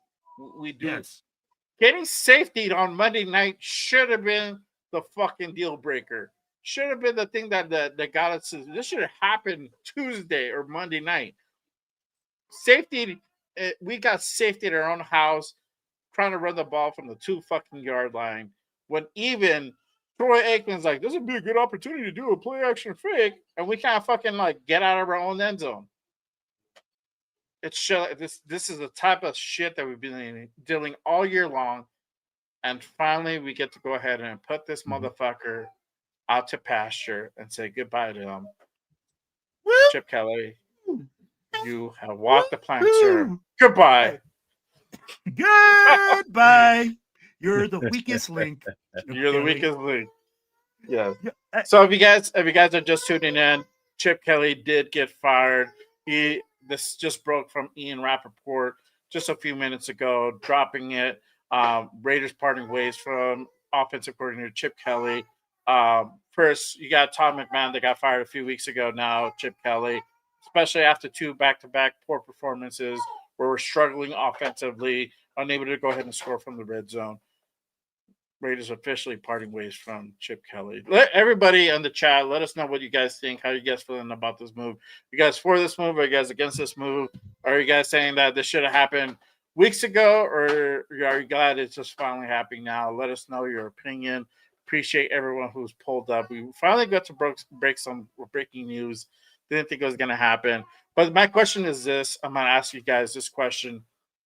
Do you think this is the end of it? Do you think we're going to eventually see Pete get clipped too? Do you think that would happen? Because I know now that's on everybody's minds now. Do you think that's happened to Pete?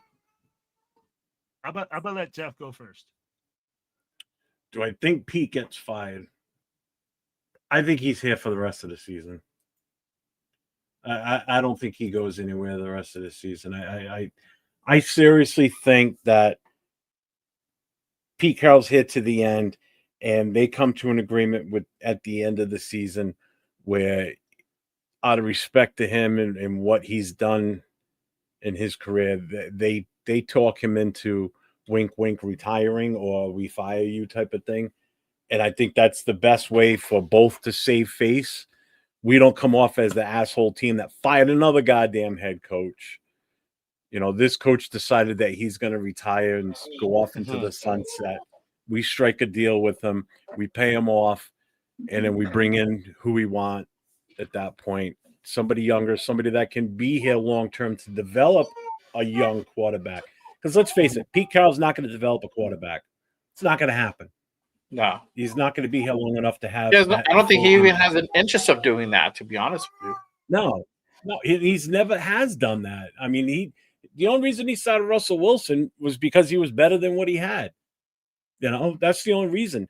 But he's not going to be here because here you're going to have to develop a quarterback because we need that.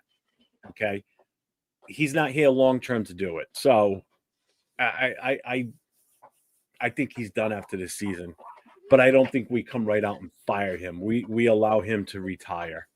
Yeah, either retire or put him in the advisory role. You gotta take him out of I don't want him the game. I know, Yeah, but I don't want him if you even want now. to save, but this is the thing: if you want to save face, if you're trying to save face because that's your end goal, right? So if he doesn't want to retire, but he still wants to be a part of the team, then you put him in that advisory role until he gets to that point. Like, you know what? I have better shit to do with my time. I think I'm going to go ahead and retire, right? But you have somebody else calling the reins, or you just have him there as a de facto, like you have him there as a mascot coach, but you have like somebody else, like let's say for example, we get in Mike LaFleur. Mike LaFleur is the next offensive coordinator, and he's really the de facto coach. But you just have Pete as his puppet fucking coach that for all intents and purposes is calling shots, but he's really not. That's another possibility that could happen as well. So Raiders can go with it different ways. Would them firing Pete be completely out of the loop? No, I think I wouldn't be surprised if they pull that move. I wouldn't agree with it because obviously it looks bad, and then two, it's fucking Pete Carroll. You gotta send that motherfucker out with some grace. That's a guy that you don't do dirty like that. But I wouldn't be surprised if they do some shit like that. If he fucks up and mouths off and rubs somebody the wrong way, Tom or Mark, it might just happen that way. It might happen like the Antonio Pierce thing where they let him get up on the podium and then like they give him this fucking last check. Call him in the office, let him give him his last check, send him on his way. Tom, thank you for everything you've done, but your time here is done. That's it.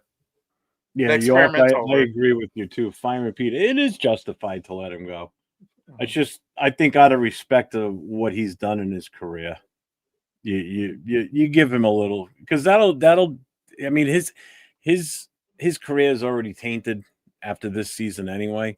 But why make it worse for the guy? Right. Right. For sure, 100%. Let me hit you guys with this. Okay. The reason I think that Pete Carroll will stay on as a head coach till the end is because right now we're a ship without a rudder. In order for us to fire Pete Carroll, we'd have to bring in somebody that could take over that head coaching position.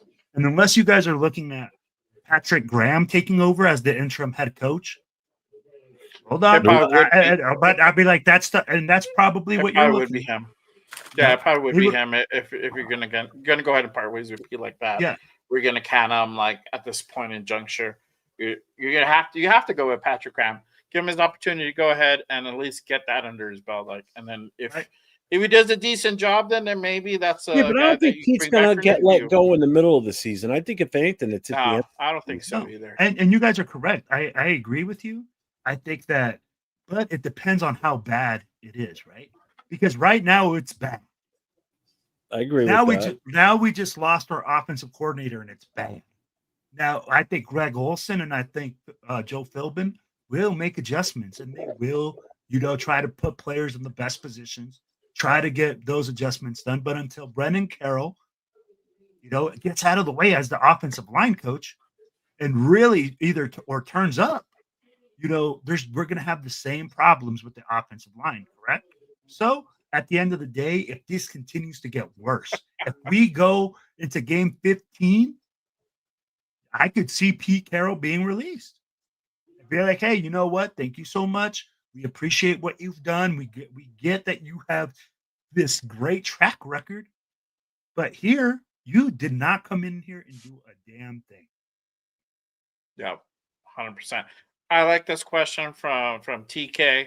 He said, if Pete is fired this offseason, who comes in for head coach? You have a slew of guys that could come in for head coaching opportunities. The thing is this, right? You have the argument if you fired Pete, you fired Chip, who the fuck is going to want to come and coach here, right? You're not going to have a lot of people who's going to be really enthused to come and coach here, because if you have a dog shit of a season like you are having now, don't expect to have a job, right? But this is where the money comes. This is where Mark is going to have to go. Unfortunately, Mark is going to have to go ahead and dig deep in his pockets and literally go ahead and throw bags at these motherfuckers that come and coach.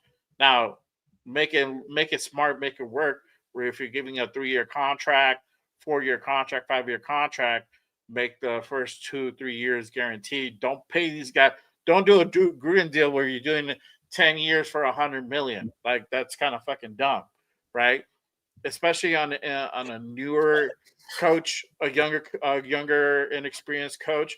This is the thing where you might have to go ahead and test it out for 5 years, and you can get out of it in the second year if it doesn't work out, or third year if it doesn't work out. But honestly, to answer your question, I think that comes to mind. We talked about Chris Shula being one guy. For me, I like, guys like Matt LaFleur might be in the hot seat, so he might not be in Green Bay. If that guy becomes available, let's interview him for sure. This is the one that may not be popular. Mike McCarthy might be another guy we bring in for an interview to see about that guy possibly coming in as well. And I think with him, his dysfunction was with Jerry Jones, not necessarily with him coaching. I think he just couldn't get some shit done because of Jerry, right? So he comes to a different organization like this, where you have a guy like Spy Tech, you got to have like Tom, that are here to support you. You might be able to go ahead and actually get some shit done, right? Mike LaFleur, probably another guy that's Matt's younger brother. That's another guy that I like. I like him more for an offensive coordinator. Spags, we're going to interview Todd Monken as well. That didn't happen. I don't think that's going to happen anymore, but there's a couple of guys out there that can go ahead and go ahead. And before we go into talking about who we think is going to be hired, because obviously it won't be until after the season. So whoever takes over is going to take over for the rest of the season. I'll be right back, guys. I'm going to go to the bathroom. Okay. Shake it more than once. You're playing with it. Yeah. There's a. I want you to bring up something in the chat. Bill M's post at 10:57. I wouldn't be surprised if Genty and the way he feels had something to do with this. If you saw Genty's face after that touchdown run, and this is after scoring a touchdown, he looked like he saw a ghost. Like he was you could just see it in him. Okay. And that's, again, after he scores a touchdown and becomes the leading rookie this season in touchdowns, because that was his 8th one on the season. All right. And the other thing too is now I'm questioning if whoever takes over as the interim OC, obviously they're not going to go with Chip's playbook. More than likely, they're going to go with something different. I think they're going to go extremely basic. Oh yeah, they're going to go definitely basic. And now I wouldn't be surprised if now, does this mean that whoever takes over has a set of balls and tells Pete, like, we need to seriously consider, taking Gino out of the equation in this, but then that means we're putting AOC 12 in there. Mm-hmm. But here's the problem. He's a young quarterback. He's been through so much bullshit through his career. Yeah. Okay. And now you're going to put him back into a similar situation again with an inept offensive line in front of him. So do you stick it out with Gino now, or do you try and make the change as the new interim OC coming in here? So what do you do at that point? Because that's a sticky situation. That is a sticky. You have a great point, bro. I honestly think you might have to go ahead and go away from Gino. But you might have to go away from Gino. But this is we go back to Pete is still in control. That part is not going to change. Pete will always veto that part. He'll say, you know what, we're going to ride with Gino. And so how much power are you going to go ahead and give your offensive coordinator? I don't think you can give him a whole lot of power, to be honest. Accelerated. Chip Kelly got fired. He just came in. He goes, I missed something. What happened? Hot take. Hot news. News. See, that's what happens when you leave. Don't leave. Yeah, You gotta be that's here. why you don't leave shows. That's why you don't leave the show, Accelerator. Yeah. See, yeah, he's like, what did I miss? What's the breaking? Yeah. That's a breaking news. Yeah, Yeah. 20 minutes too late. Yeah, exactly. For sure. And that's a great point. I think if Pete wasn't here, then that would be more of a like a question that will be on the forefront. But I Mhm. think because Pete is so in control, I think that that might be raised, but I think Pete's gonna be like, no, we're still gonna run with Gino. I think he needs whatever fucking reason he's gonna go ahead and provide for him to start, and he's gonna just kind of pull rank type of shit. Like, I know Yeah. Gino can do it. I know Gino can do it. He's done it before. Trust me. Blah blah No, blah. Lou, and I get that. That's why I said, do you now as the interim OC, do you make a push to do a QB switch here at this point, or do you just go with what you got? Because if you put AOC back out there with this situation with this team, it's just like every situation he's been stuck in the past 2 years since he's been here. He's always been in shitty situations, and this is just another reason for people to say, "Well, he sucks." Well, how bad can it get? It's Yeah. worse. Go ahead. I'm I going can to tell tell you you're like ready to this, say guys. something. So, what we do is actually evaluate the talent and see the play calling that we're doing, see if it's actually conducive to the way that we play. That's the first thing you do. And I think Greg Olson is going to do a great job if he becomes the OC. He's known as a quarterback developer. He knows how to help the Shout out, quarterback John. when they are struggling. What's up, And Josh? we're not going to play this whole game where everything is either going to go vertical or horizontal. We're going to use the intermediate or the intermediate game. We're going to use different formations. We're going to see Michael Mayer line up and actually probably get the football. Guys, That's if Michael Mike Mayer has Mayer. disappeared. That's if Mike Mayer comes back, bro. And then that's the thing that we didn't talk about. Mike Mayer did get injured during this game. He went out with an ankle injury and he didn't return. So hopefully it's a minor tweak and he's able to go ahead and come back next Sunday versus the Chargers in LA. But that's gonna be we'll see type of week. Like, it just depends how bad it is. We didn't think JPJ ankles was bad, and then fuck that. I see him on that little tricycle Yeah. with the cast on. I'm like, God, man, Jesus, Hey, that's terrible. you know what, man? I want to send this huge shout out to my wife for this tomato soup because I'm re-energized now. This whole Chip There you Kelly go. news, I got some good food. I got everything. Man, I'm now I'm energized. Yeah, Now I got some I need juice. to eat too. I need to eat pretty soon for sure. Bro, Shout out to Ja. He says I trusted Greg Olson more than Chip and the flips because Greg knows how to use tight ends and run the ball. Facts, bro. mhm. Facts. So Hopefully, go ahead. I looked up Olson's coaching career here. So from 06 to 07, he was the OC for the Rams, St. Louis Rams at that. 08 to 11, he was the Bucks QB coach and OC.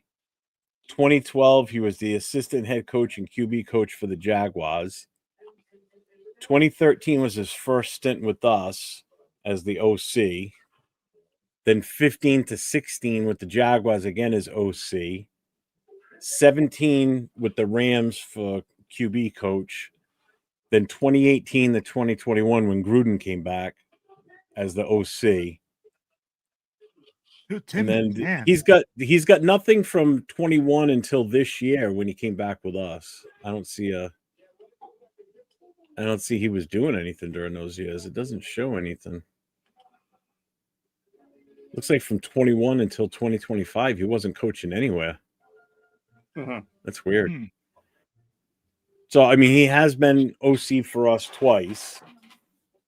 He got fired after the 2014 season. Who was coach then? Was he the OC during shit, who was the head coach during the 13-14 season?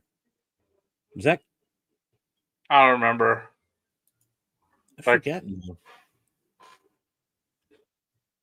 Huh. The Raiders I don't head coach remember now. during what 2014, 13, Yeah, 14. it says 2013 from 2013 to 2014 he was our OC, but he got fired after the 2014 season. Mhm. 2013. Let's see. It was Dennis Allen. Okay. Yep. Yeah, Dennis Allen was running. There you go. Sierra Dub got it. Dennis Allen. All I gotta say, it's gonna be better than whatever Chip Kelly was doing. Yeah. Because 6 points a game, 7 points a was game, Spagnuolo. not cutting it for $6 million a year. Yes, Pagano. Yeah. Not cutting it. I'm glad some accountability is actually happening around. It has to be, bro. Like, Yeah. I'm like, glad. what the fuck? Like, what the fuck is it? What good is it to say, oh, we're gonna hold these guys?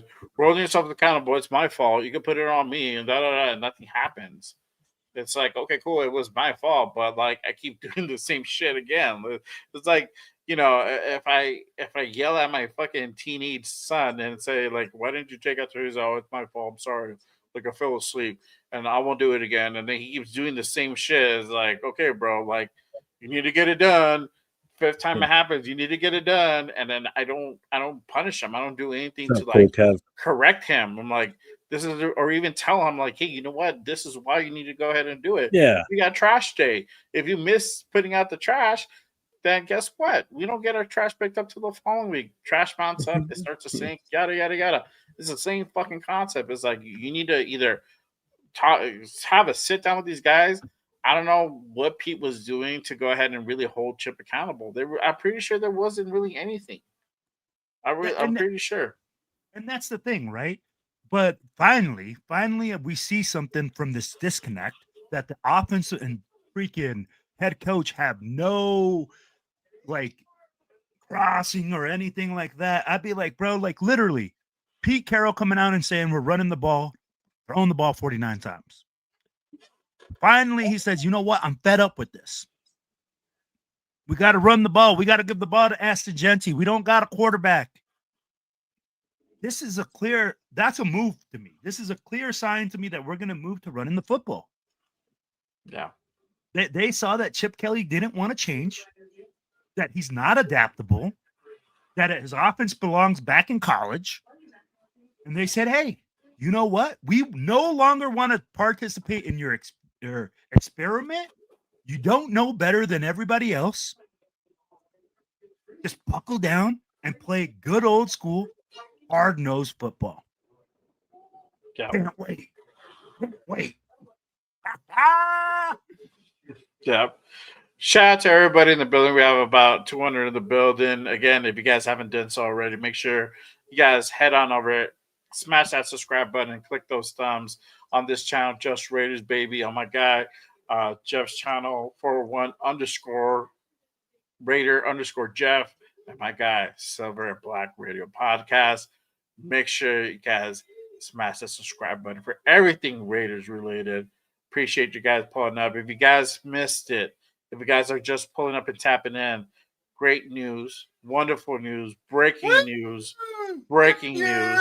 Raiders have officially fired. That's right, officially fired Chip Kelly. You're not. If you're drunk, you're not that drunk. If you're high, you're not delusional. It did happen. You might be high, but you're hearing not it fake. Right. Yeah, it's not fake. This is real news. Broke by Ian Rappaport. Probably about half hour ago. Raiders officially parting ways with Chip Kelly. And that's like I said earlier, I think this should have happened early in the week. I think they're waiting for this game to see how he probably comes back and does, and it just wasn't any better. It was still a horse shit of a game, and yet here we are. Hey, bro, I'm drinking all the Kool-Aid right now. Oh, Will, you're so full of shit. You are so full of shit. You son of a bitch, you. He didn't have to go to the bathroom. I know exactly what he went and did because I just saw it on Instagram. What did he do? I gotta go to the bathroom. He ran off and cut a promo with the. I did that promo while we were doing I did the promo while we were doing the podcast. Oh, Jesus Christ! All of a sudden, it just popped up on my Instagram. I'm like, that son of a bitch. He didn't run off to the bathroom. He went over there and he did a little promo. Nah, I had another video that I'm like, we're doing the podcast live right now. But I was tagging in it, fucker. I did tag you. Okay. I don't know. Oh, it's because I'm watching from my computer. Ja Raider is saying that Tom Brady fired Chip. I don't care who fired him. I'm glad. I'm going to tell you like this, Ja Raider. If I hope that's what it was. That'd be awesome. That Pete Carroll came and defended Chip Kelly and was like, no, you can't fire him, then that's another fireable offense, and he should be fired as well.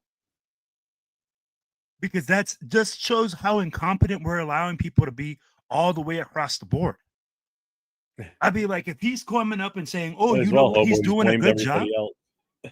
And that's the tough part, Jeff. Yeah. You can't come out there and say, hey, we're doing a good job, that Gino's holding it together, when this is the product on the field. The product speaks for itself. Rock, you're right, too. Jacoby Myers demanding a trade should have been a red flag. Peter's doomed, or Jacoby would have stayed. I'll tell you what else, too. I'm willing to bet that Amari Cooper coming in here, seeing the shit show that was this team right now, probably didn't help either, because I guarantee he probably saw that and was like, I don't want to be part of this sideshow. This is a circus in here. What the fuck's going on? He was here 2 days going before the first game of the season.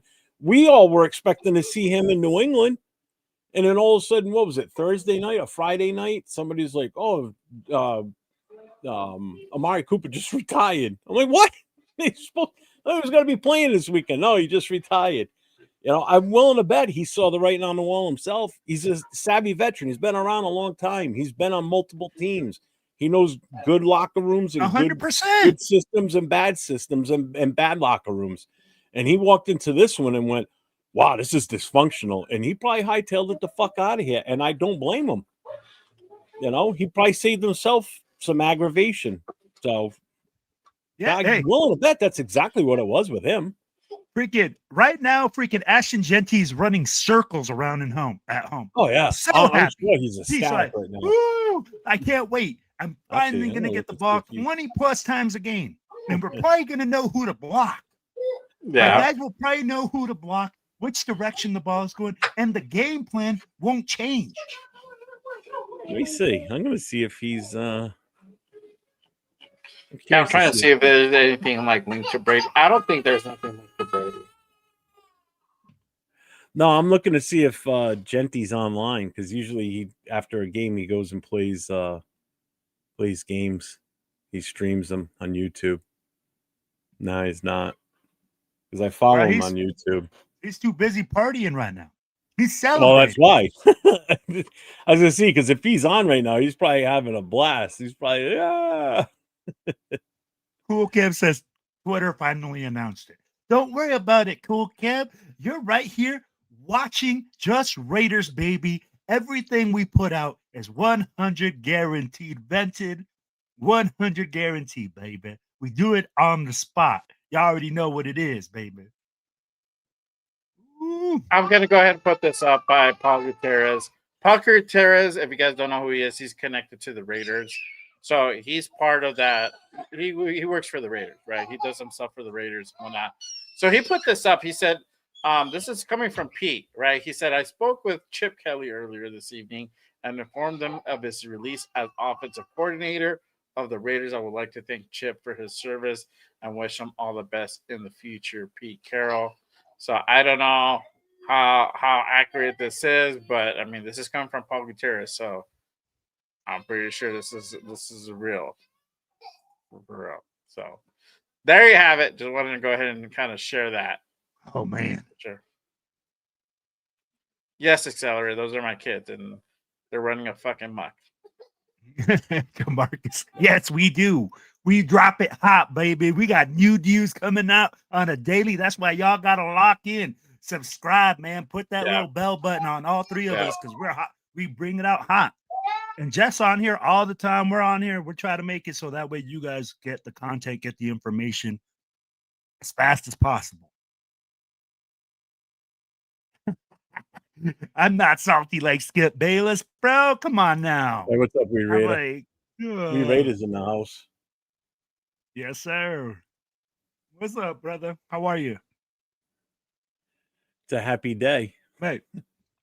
I think Raider Nation feels relief. Well, I'll tell you right now, just looking, the amount of content creators that are on right now is off the chart. I haven't seen this in a long time. This many people logged on right now and live. It's because new news came out. Everybody's Good late news. to the show except Breaking news. us. That's why Hey, we got it first. We got it we right. got on it the minute. first. Y'all heard it here first, baby. We dropped it as soon as it was coming out. Seconds later, just Raiders baby pod. Y'all already know Raiders Unfiltered, how we do.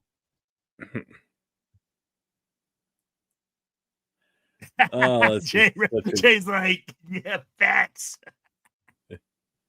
Ooh, man. We Raiders in the chat, Jay. I don't know if you saw that. All right, man. I'll be like, this is going to be the hottest news all night. We all know, man. Now that we've dropped it, what do you guys think? What do you guys think for this next game? What do you guys see? And do you guys see a little bit of hope? Win. We got a moral victory today. No, we did not. We got moral victory because Chip Kelly got fired. Small victory, yes, for the nation. You know what? The better one for us would be for us to hear that Geno's going to be benched for the rest of the fucking season, especially for that bullshit he did earlier. Yeah, for real. But you know, hey, it's all good. You know, you get you take what you can get. That's all. Yes, sir. Yeah. Get what you can get. I don't know. We were just on, and then we were just on, and then Jeff and Will are the ones who really broke it, and then I just went on and just made sure that was 100%. And then we found it from Ian Rappaport Rap Sheet, put it out there, and Clint Kubiak is the next head coach per 805. I wish. Yeah. There you go. Bro, you heard it first. Per 805. Per 805. Those guys going to be the next head coach for sure. Yeah. Salute to Raider. Yeah, I saw them there. They're heading back home to Cali, to LA for sure. For sure. Let's see here. It's going to be a fun show tomorrow morning. Oh, yeah. 100%. 100%. All right. I'm going to get the Chip Kelly fire thing off for right now. But again, if you guys are just tuning in, Chip Kelly has been officially fired from the Raiders. Hey, goodbye. I should have put those up earlier. There you go. Oh shit. Hey, you know what? Not for nothing. This is like the happiest we've been since week 1. Because even the Tennessee game, I'm like, we figured we were going to win that one. But this has been the happiest I think I've been at any point this season. Yeah, there you go. So, again, if you guys are just tuning in, Chip has been fired from the Raiders. Dropping the bomb. And a big applause from all the fans for that move. I mean, shit.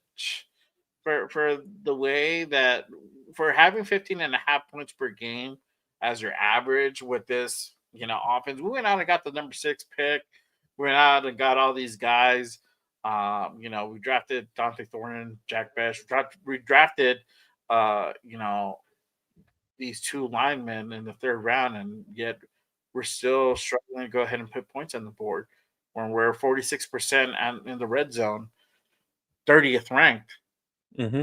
I'm pretty sure we're probably going to be we're probably going to go down to 31 after this game. I wouldn't be surprised after this game. Jay, it's just a compilation of a whole bunch of things. Why Chip Kelly's not the head coach. Let's be real. You're not giving Ashton Genty the ball. You're throwing the ball like you got freaking Dan Marino every single freaking game. You're not competitive.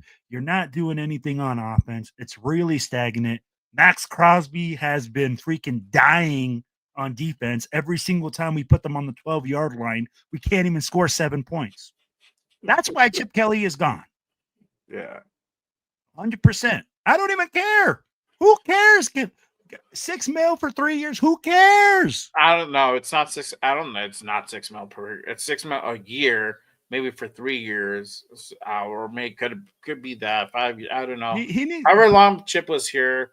However long Pete was here. So maybe Yeah, that equates about 18 mil, somewhere around there after 3 years. I don't know how much is guaranteed of that because it's not team money is not being used. It's Mark's money. It doesn't have to be put out It there. doesn't matter. Yeah, it doesn't matter. Yeah, So- but I mean, It doesn't hit the cap. I'll tell you what, Will, I'm not looking forward to Tuesday night. Because Why? who do you think? Did you read his chats today in the Most Notorious chat? Hey, yeah, hey. So He's what I all want y'all to do, delusional. if you guys "Oh, are in this Sanders chat, was awesome today. It's like, Hey. dude, tune in Tuesday to hear this argument, the whole My Shador God. thing.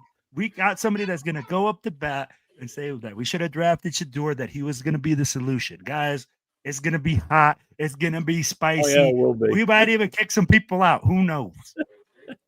I'm gonna be on there. We should have drafted Shador like big caps.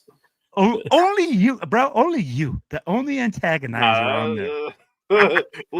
Leo might come up with Look something at how he like laughs, dude. that. He just starts laughing. Leo might bro. come up with something like that. That's just funny. Oh, That Oh, would my be God. funny. Well, even Leo was pushing back on him for it, and Leo was a big Shador guy. He goes, dude. He goes, he did okay. He goes, he didn't. Have, well, he had 200. Yeah, Leo's like, well, how many of those like after the catch yardage were they? And so I gave all the Exactly. numbers, and Leo's like, see, one of them was 50 something, the other one was 65, the other one was 39.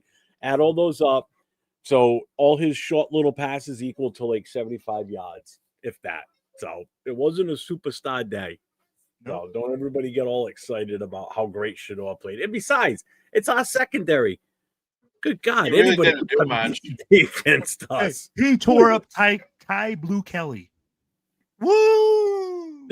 Yeah. I mean, like, Yeah. Ty Blue Kelly is such an intimidating figure out there, you know. He shuts Yeah. down that whole side of the field. I don't think he played today. I don't think he played today. If he did, it was like a couple snaps. Hold on, let me double check. Because I could be wrong. Oh yeah, he did play. He had one. Tool Kev's right though. I mean, that was. I think they took him out. That's what happened. They took him out at one point, and they put in Porter. They put him Porter got some burn finally. That was good to see. That was all. That whole game today was just Myles Garrett and that defensive front. I mean, they were just. They're killing us.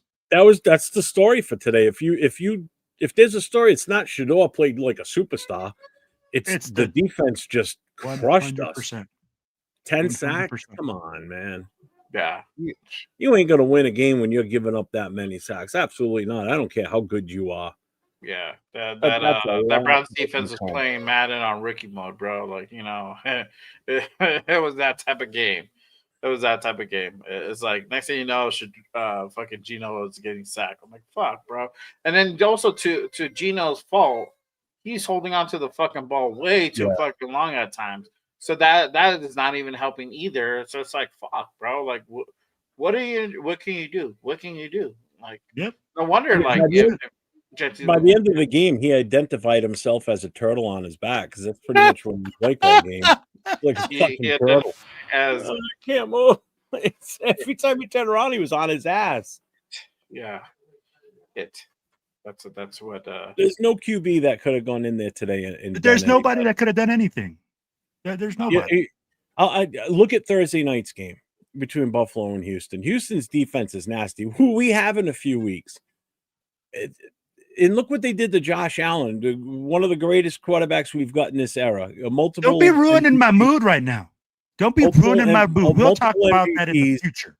But again, this is what Leo brought up too, is it doesn't matter who's the quarterback back there. They ain't going to be able to do anything. Nothing. They can't do shit with this offense. They can't. No. Maybe now, who knows? We'll see who takes over and what they come up with. I mean, can't wait. Maybe they I can't wait to see enjoy the Tides and have Caleb Rogers start. Yeah. I don't know. Well, are you going to LA next week? No. I'm not going to LA. I'm going to Houston. That's it. No, I thought about it, but yeah, ultimately I decided not to go. Just spending money like that.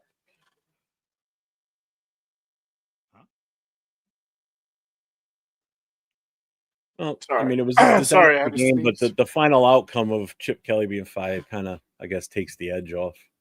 Yeah. Yeah. 100%. So like if you just hit a joint and you're kind of like, oh, okay, all right. No, I think it's gonna be Greg Olson, Frank. I think so It's too, probably but gonna we'll be Greg see. Olson is gonna be the he's gonna get the nod to be. And that's Oh, where I'm God. thinking the run game is going to be effective. We're going to use play action. We're going to use bootlegs. We're going to use naked boots because that's what Greg Olson does. Could you imagine if it's Brennan Carroll? If they name him? Why are you trying to shit in my cereal, Jeff? Because it's a possibility. Look what the position is he has. No. He's offensive line coach and run coordinator. If that happens, He's being groomed to be Pete an OC. Carroll needs to be immediately fired. Those are the two spots that we're struggling in the most. Hey, we'll wait and see. I mean, what better time to put him in and give him a shot when the team's a complete disaster? No, Brandon Carroll is a complete disaster himself. I know he is. I'm just being devil's advocate here. I know you are. I'm being the dick in the room, and I'm the dick. You're freaking shitting in my cereal right now. I'm ruining your buzz. Cereal. Tyree and the cereal. That's not a good thing. That's not a good thing. Tyree and your cereal. That's fucked up. That's fucked up. Was Tyree put this out there on the field today? Because I didn't even. Tyree was not on the field. Yeah, he was. I don't out there remember trying to seeing chase number down, 9 because that's how much of an sure. impact he had. Yeah. I'm gonna put up this comment by Kristen Kuhn on Twitter. He says firing 2 coordinators in the season isn't the best look for the coaching staff future. My thing is this: what other choice do you have? Are you gonna continue to look like straight dog shit? Because that's an alternative. I don't want this thing to look like dog shit. It's terrible. It's hard to swallow. You know, for you to expect Raider Nation and this organization to see this stagnant offense where it's terrible, questionable and terrible play calling for another how many more weeks do we got? We got going into week 13, 7, right? So 7 more weeks. No, 5 weeks. 5 more weeks. 5 or 6 more weeks. Yeah, it's asking. We got to see something different. Yes. You got to see something. What are you guys' thoughts when you're seeing and you're reading and hearing something like this? I'll start with this one, and this can be What my was the last one. Then I got to jump off. So he's asking, the firing the 2 coordinators in the season isn't the best look for the coaching staff future. So what do you think about that? That's what Kristen Kuntz is saying about us firing Chip Kelly on our special teams court. Yeah, I'm going to tell you like this. It doesn't matter if it's a good look. It doesn't matter if it's whatever we think outside of the team. If they think that that's what's best for the team inside that whole building, if they think that Chip Kelly was the issue, then fire him. That's what you have to do. Us people outside the building, we all pretend that we know what's going on. But the people that know what's going on are the guys inside that building. And I'm telling you right now, I feel like Chip Kelly rubbed people the wrong way. Yep. Chip Kelly was doing things his own way and imposing his will. And at the end of the day, because he thought he knew better, it came back to bite him in the ass. But y'all, hey, I got to get out of here, y'all. I appreciate y'all. What I want y'all to do, though, guys, if you guys in the we're chat. We're going to wrap it up in a bit. Yeah, we've been on here for almost 3.5 hours. Yeah.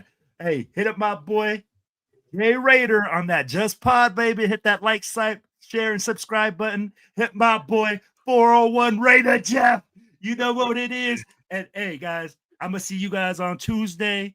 Hopefully, I'll see you guys on Thursday or maybe Friday. And then we'll be back next post-game reaction. And hopefully... Remember, Thursday's Thanksgiving. Yeah. Oh, that's right. Never mind. Yeah. I will be on Thursday. So I will be I will see you guys the next post-game reaction show. I love y'all. Appreciate y'all, man. And well, thanks, man. Let's go, Raiders. And we fired Chip Kelly. Let's go. That's crazy. as far as my thought on that, who cares what we look like? I mean, the team already looks like dog shit anyway. So who cares what the look is on the coaching staff? If everything goes the way that we're kind of hoping it does, none of them are going to be here anyway next year. So who gives a shit? You know, it's the two weakest position or weakest grouping we had was the special teams and obviously the offensive line. So it's time. Tom McMahon is the assist. No, Tom McMahon is already fired. Yeah, I don't know. That's weird. No, it'd probably be Greg Olson. It's probably gonna be Greg Olson who's gonna be. Who knows? They don't do some smart things, obviously. So who the hell knows? Yeah, exactly. I wouldn't be surprised if they fucking put a chimpanzee at fucking offensive coordinator at this point. You know what I mean? And it's that type of shit that just like makes me want to fucking pull out my fucking hair. You know, I'm looking for anything that it's Tom that made that decision. Pete Carroll's official press release from this.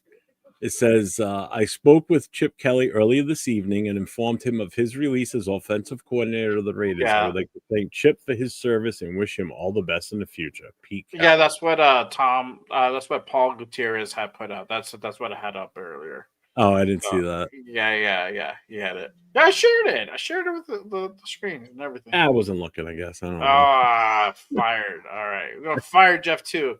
Josh says Tom will choose the next offensive coordinator. The only guy I see is getting Brian Dable because he's close to Brian Dable. I don't necessarily agree with that. I think it should be an open bid, but you know, there's a couple guys out there that we can definitely go after. If it's just the offensive coordinator alone, if they're gonna part ways with Pete, it definitely should be Spytech and the next head coach that make that hire, 100%, and that's how it gets done. That's how it really gets done. So, yeah, we'll see.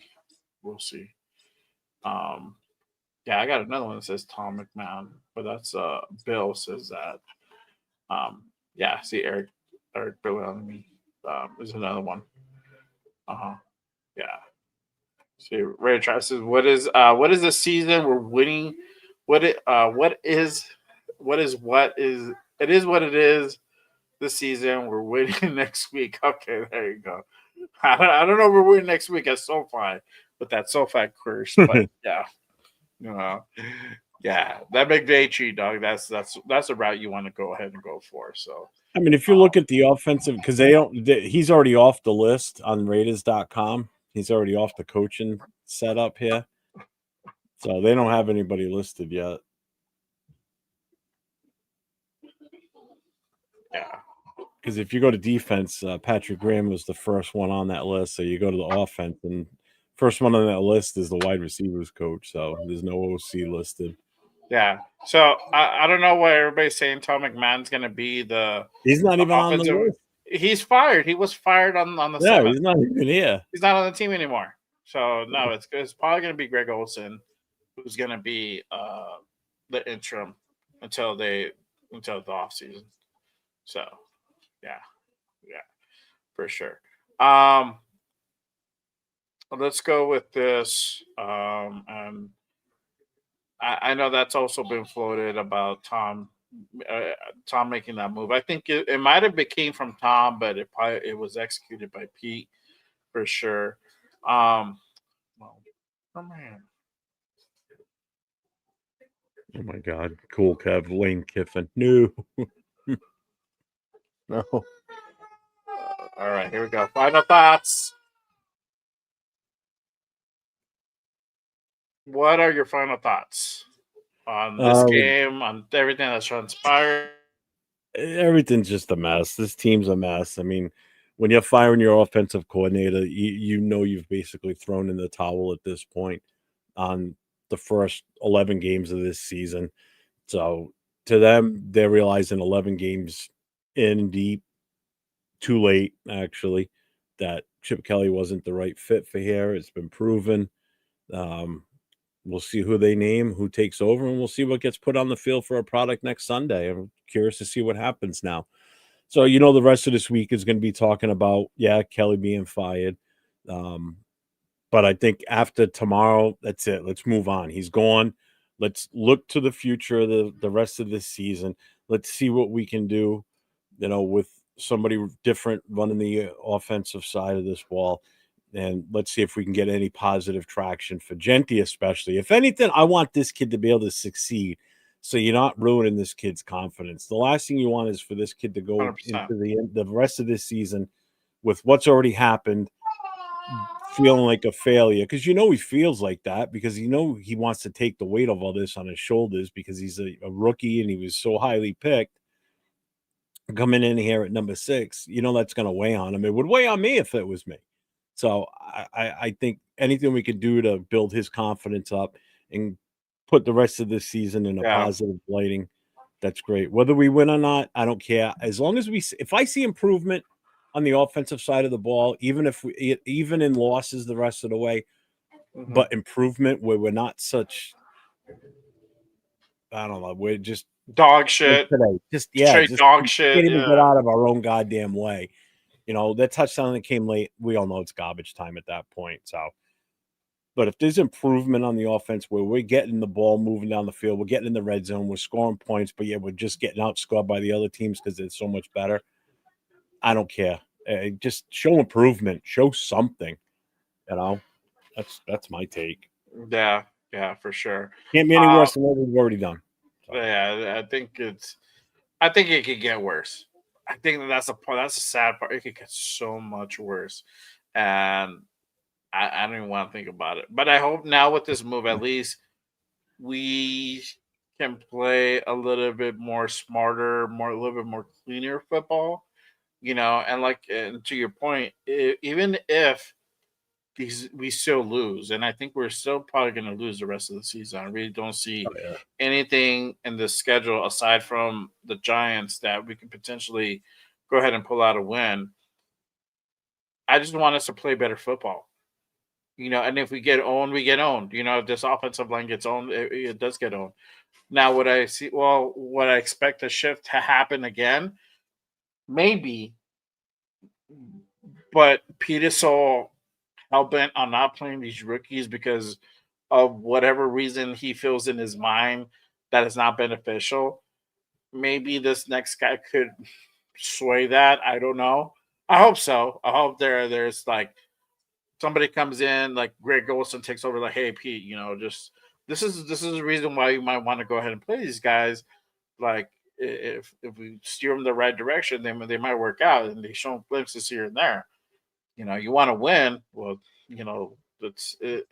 At a point, this game is going to be out of reach. Why not just give them that opportunity, right? And that might happen. But I just want us to. Bottom line is, I just want us to go ahead and play cleaner, better, more smart football, and not make these bonehead decisions, bonehead play calling. Where what are we doing? And again, we're probably going to see a better offense out there, not by leaps and bounds, but by small little things. It's going to wrap up just like it did last year. We're at the same point last year. We're doing the same fucking shit, just a little bit later in the season. So we'll see what happens. We'll see what happens. But, it doesn't really matter who's going to take over, to be honest with you guys, because Pete still has the control at the end of the day. Until he doesn't have that control anymore, then things will definitely get better, or it may not. We don't know, right? We said this last year, like, if they can EP, then they bring in somebody who has experience. This thing is gonna get better, and here we are now. So I don't know. I know this. I just know that I still love this team. I want the best for this team. And as much as it's watching these fucking games, even with the wife was like, "Damn, you want to watch something else?" I'm like, Like, I can't. I gotta watch this fucking game. Unfortunately, It's a train I wreck. would You still can't watch look this game. away. Yeah, I still would watch this game. I've even before I did any of this, I was still watching these games. Some of them I would tune out. It just depends how bad the score was. I probably would tune out of the third quarter and just like, okay, whatever. I'll catch highlights the next day or something. Yeah. But either way, I'm still a fan of this team. I'm still covering this team. I still love this team, and I want the best for this team. And so hopefully, if it's Greg Olson, he starts making little adjustments to turn this team around. I say little because I don't think he's going to be able to do really what he wants because of Pete. So whatever he can go ahead and get away with, and whatever he can go ahead and implement, I think we're going to see us steer in the right direction. So hopefully that does happen. We got the Chargers Monday. That's going to be a crazy one. So go back on Sunday. My bad. Yeah, Sunday. Yeah, I meant to say Sunday. I said Monday, but we go back on the road, even though it's just a short trip to LA. It's going to be another home game, but we don't have a lot of success in SoFi. So let's see what happens with that. So we have not won yet, even though it gets blacked out. We haven't won yet. Yep. So let's see what happens. Afakasi's going to be in town for that game, so he'll be pulling in. That's right. Raiders Crusaders having their event as well. They're still having their takeover. So if you guys want more information on that, go ahead and hit up Raiders Crusaders on Instagram. They have the takeover. I already went to that home opener. That one was great. So shout out to them. You see Cool Kev's post? Cool. Shout out to Cool Kev. He said, watching two blind people get busy is more entertaining than this game. The worst part is I'm visualizing it right now for some reason. It's just where are you? Hold on. I think I got a boob. I can't reach that. Okay. I don't know what I'm feeling here. You know what? I know you said we're probably not going to win another game the rest of the season. I just hope if there's one game we are going to win the rest of it. If we win one more the rest of the season, I hope it comes down to the last game of the season. It's Kansas City in Vegas. They need to win and get in, and we can somehow pull a miracle off and beat them and knock them out of the playoffs because they won again today, so they're not completely out of. Obviously, they're not out of it. But I would like it to come down to us versus them. They beat us; they're in the playoffs. We beat them, and they're out. That would just be the final. Oh, that feels good at the end of the season. Plus, on top of the fact that the season's over. Thank God. Yeah, I think that would be nice. We're getting there. I'm looking towards the off season. Gonna take a little bit of time off, regroup, and then it's going to be another grueling off season.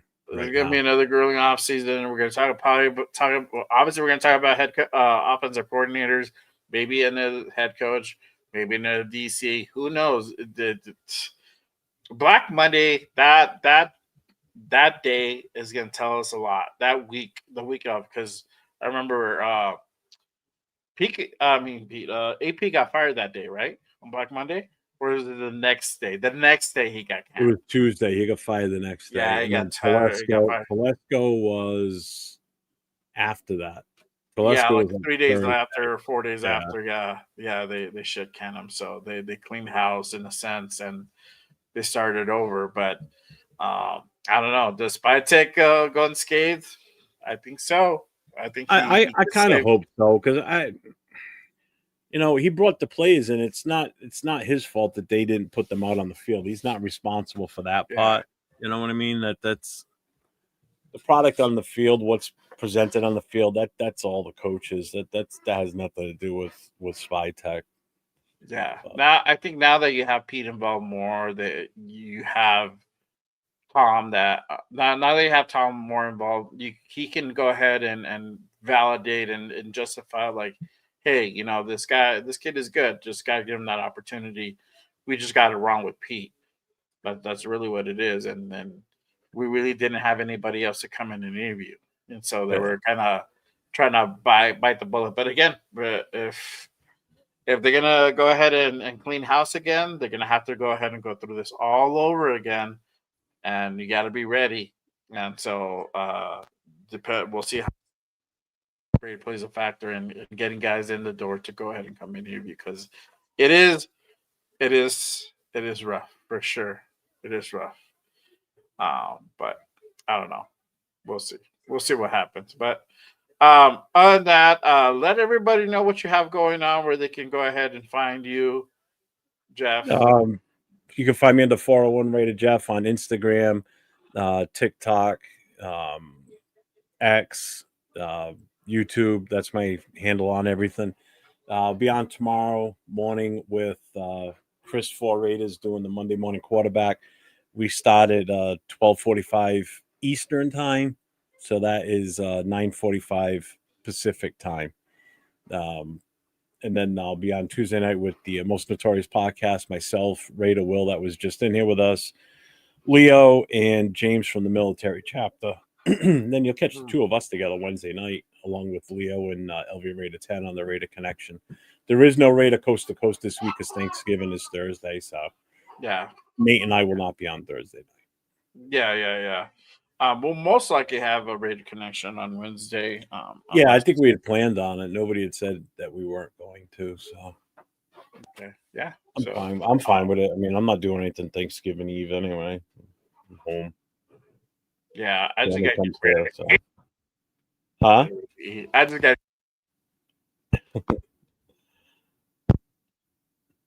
You Your guys go mic. ahead. My mic. Oh, Yeah, there you go. You're good now. You're good.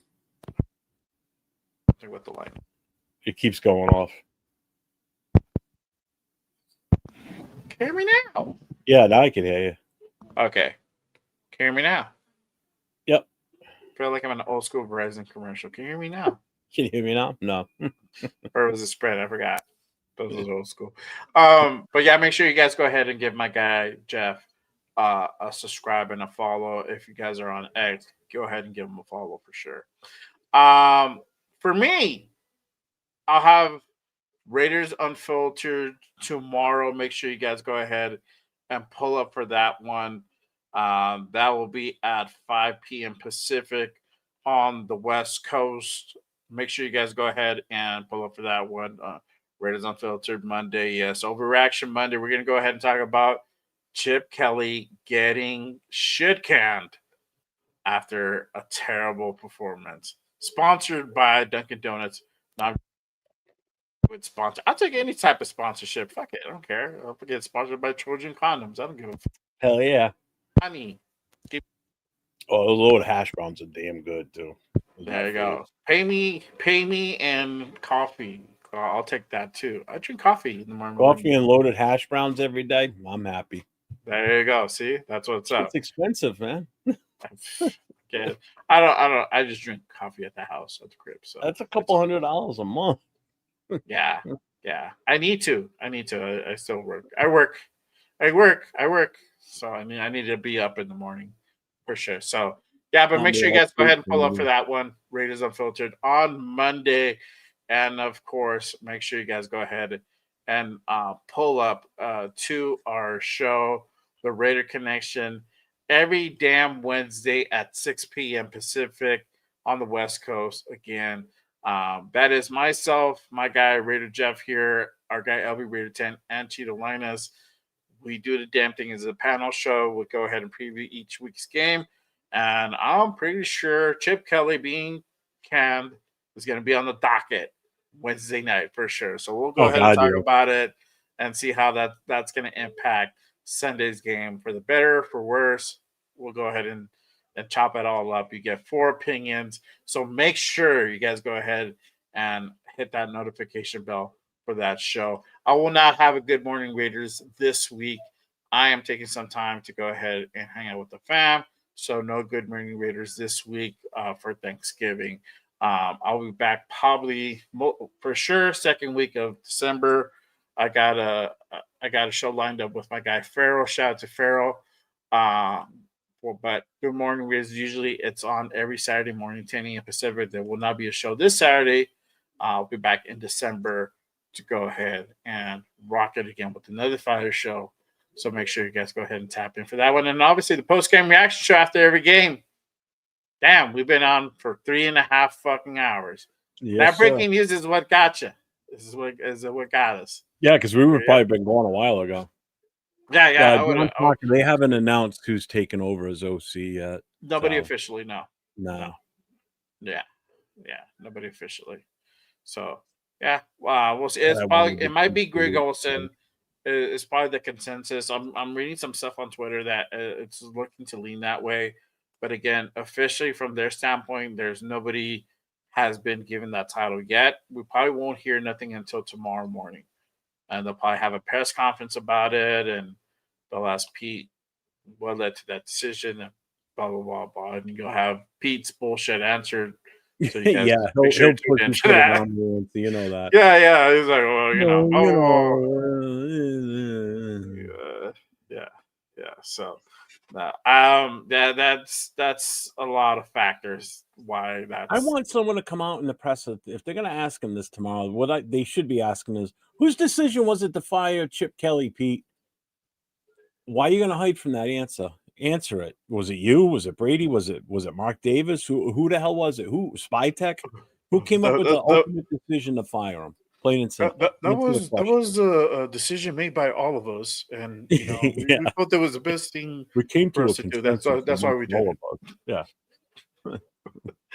He'll fucking his stammers and shit. We'll just hear that for like 5 minutes, and then he'll give us an answer. So, or somebody be like, "Oh, so what happens now with Chip Kelly?" Oh, I don't know. I didn't see that one coming. I didn't see that one coming. But, we're gonna do the best thing that gets us the win.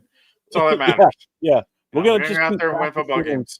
We're dedicated to getting better. Well, your dedication sucks as you ain't getting better. So let me just tell you, I'm gonna get a Pete Carroll impression going. I have to study his mannerism. I haven't really paid attention to it. Start chewing gum. Start chewing gum and popping blue chews and be like using my feet. We're gonna go out there and win as much games as possible. We can go out there and go find wherever he gets those grandpa sweaters, Raider sweaters that he wears, because I don't see anybody else wearing that shit but him. Put in my Raider made because ain't something I seen on fucking Fanatics or any other Raider image or nothing. I don't know where he gets them from. Yeah, but. And I appreciate you guys. Love you guys. Salute again. Make sure you guys smash that subscribe button on this channel, on Jeff's channel, on Will's channel. Even though Will was here, he had to go. Silver and Black Radio Podcast. Make sure you guys go ahead and give him a subscribe as well. And that'll be our time for today. We'll see you guys next week for the NLA. I won't be there, but I'll be there in spirit. So, but we'll go ahead and cover that post-game show for sure, and we'll give you our live reactions 100%. Man, my allergies are triggering right now. Yeah. Thanks, everybody that's been on my channel tonight and popped in. Appreciate you all. And you all have a wonderful night, and I'll see you tomorrow morning. Yes, sir. Salute to over 150 people still in the damn building. Love you guys. Appreciate you guys. Till next time, y'all. Remember, just Raiders. Peace. I should have had the banner ready. Damn it. I fucked up. Peace. This banner. Yes. Bye, everybody. Bye, everybody.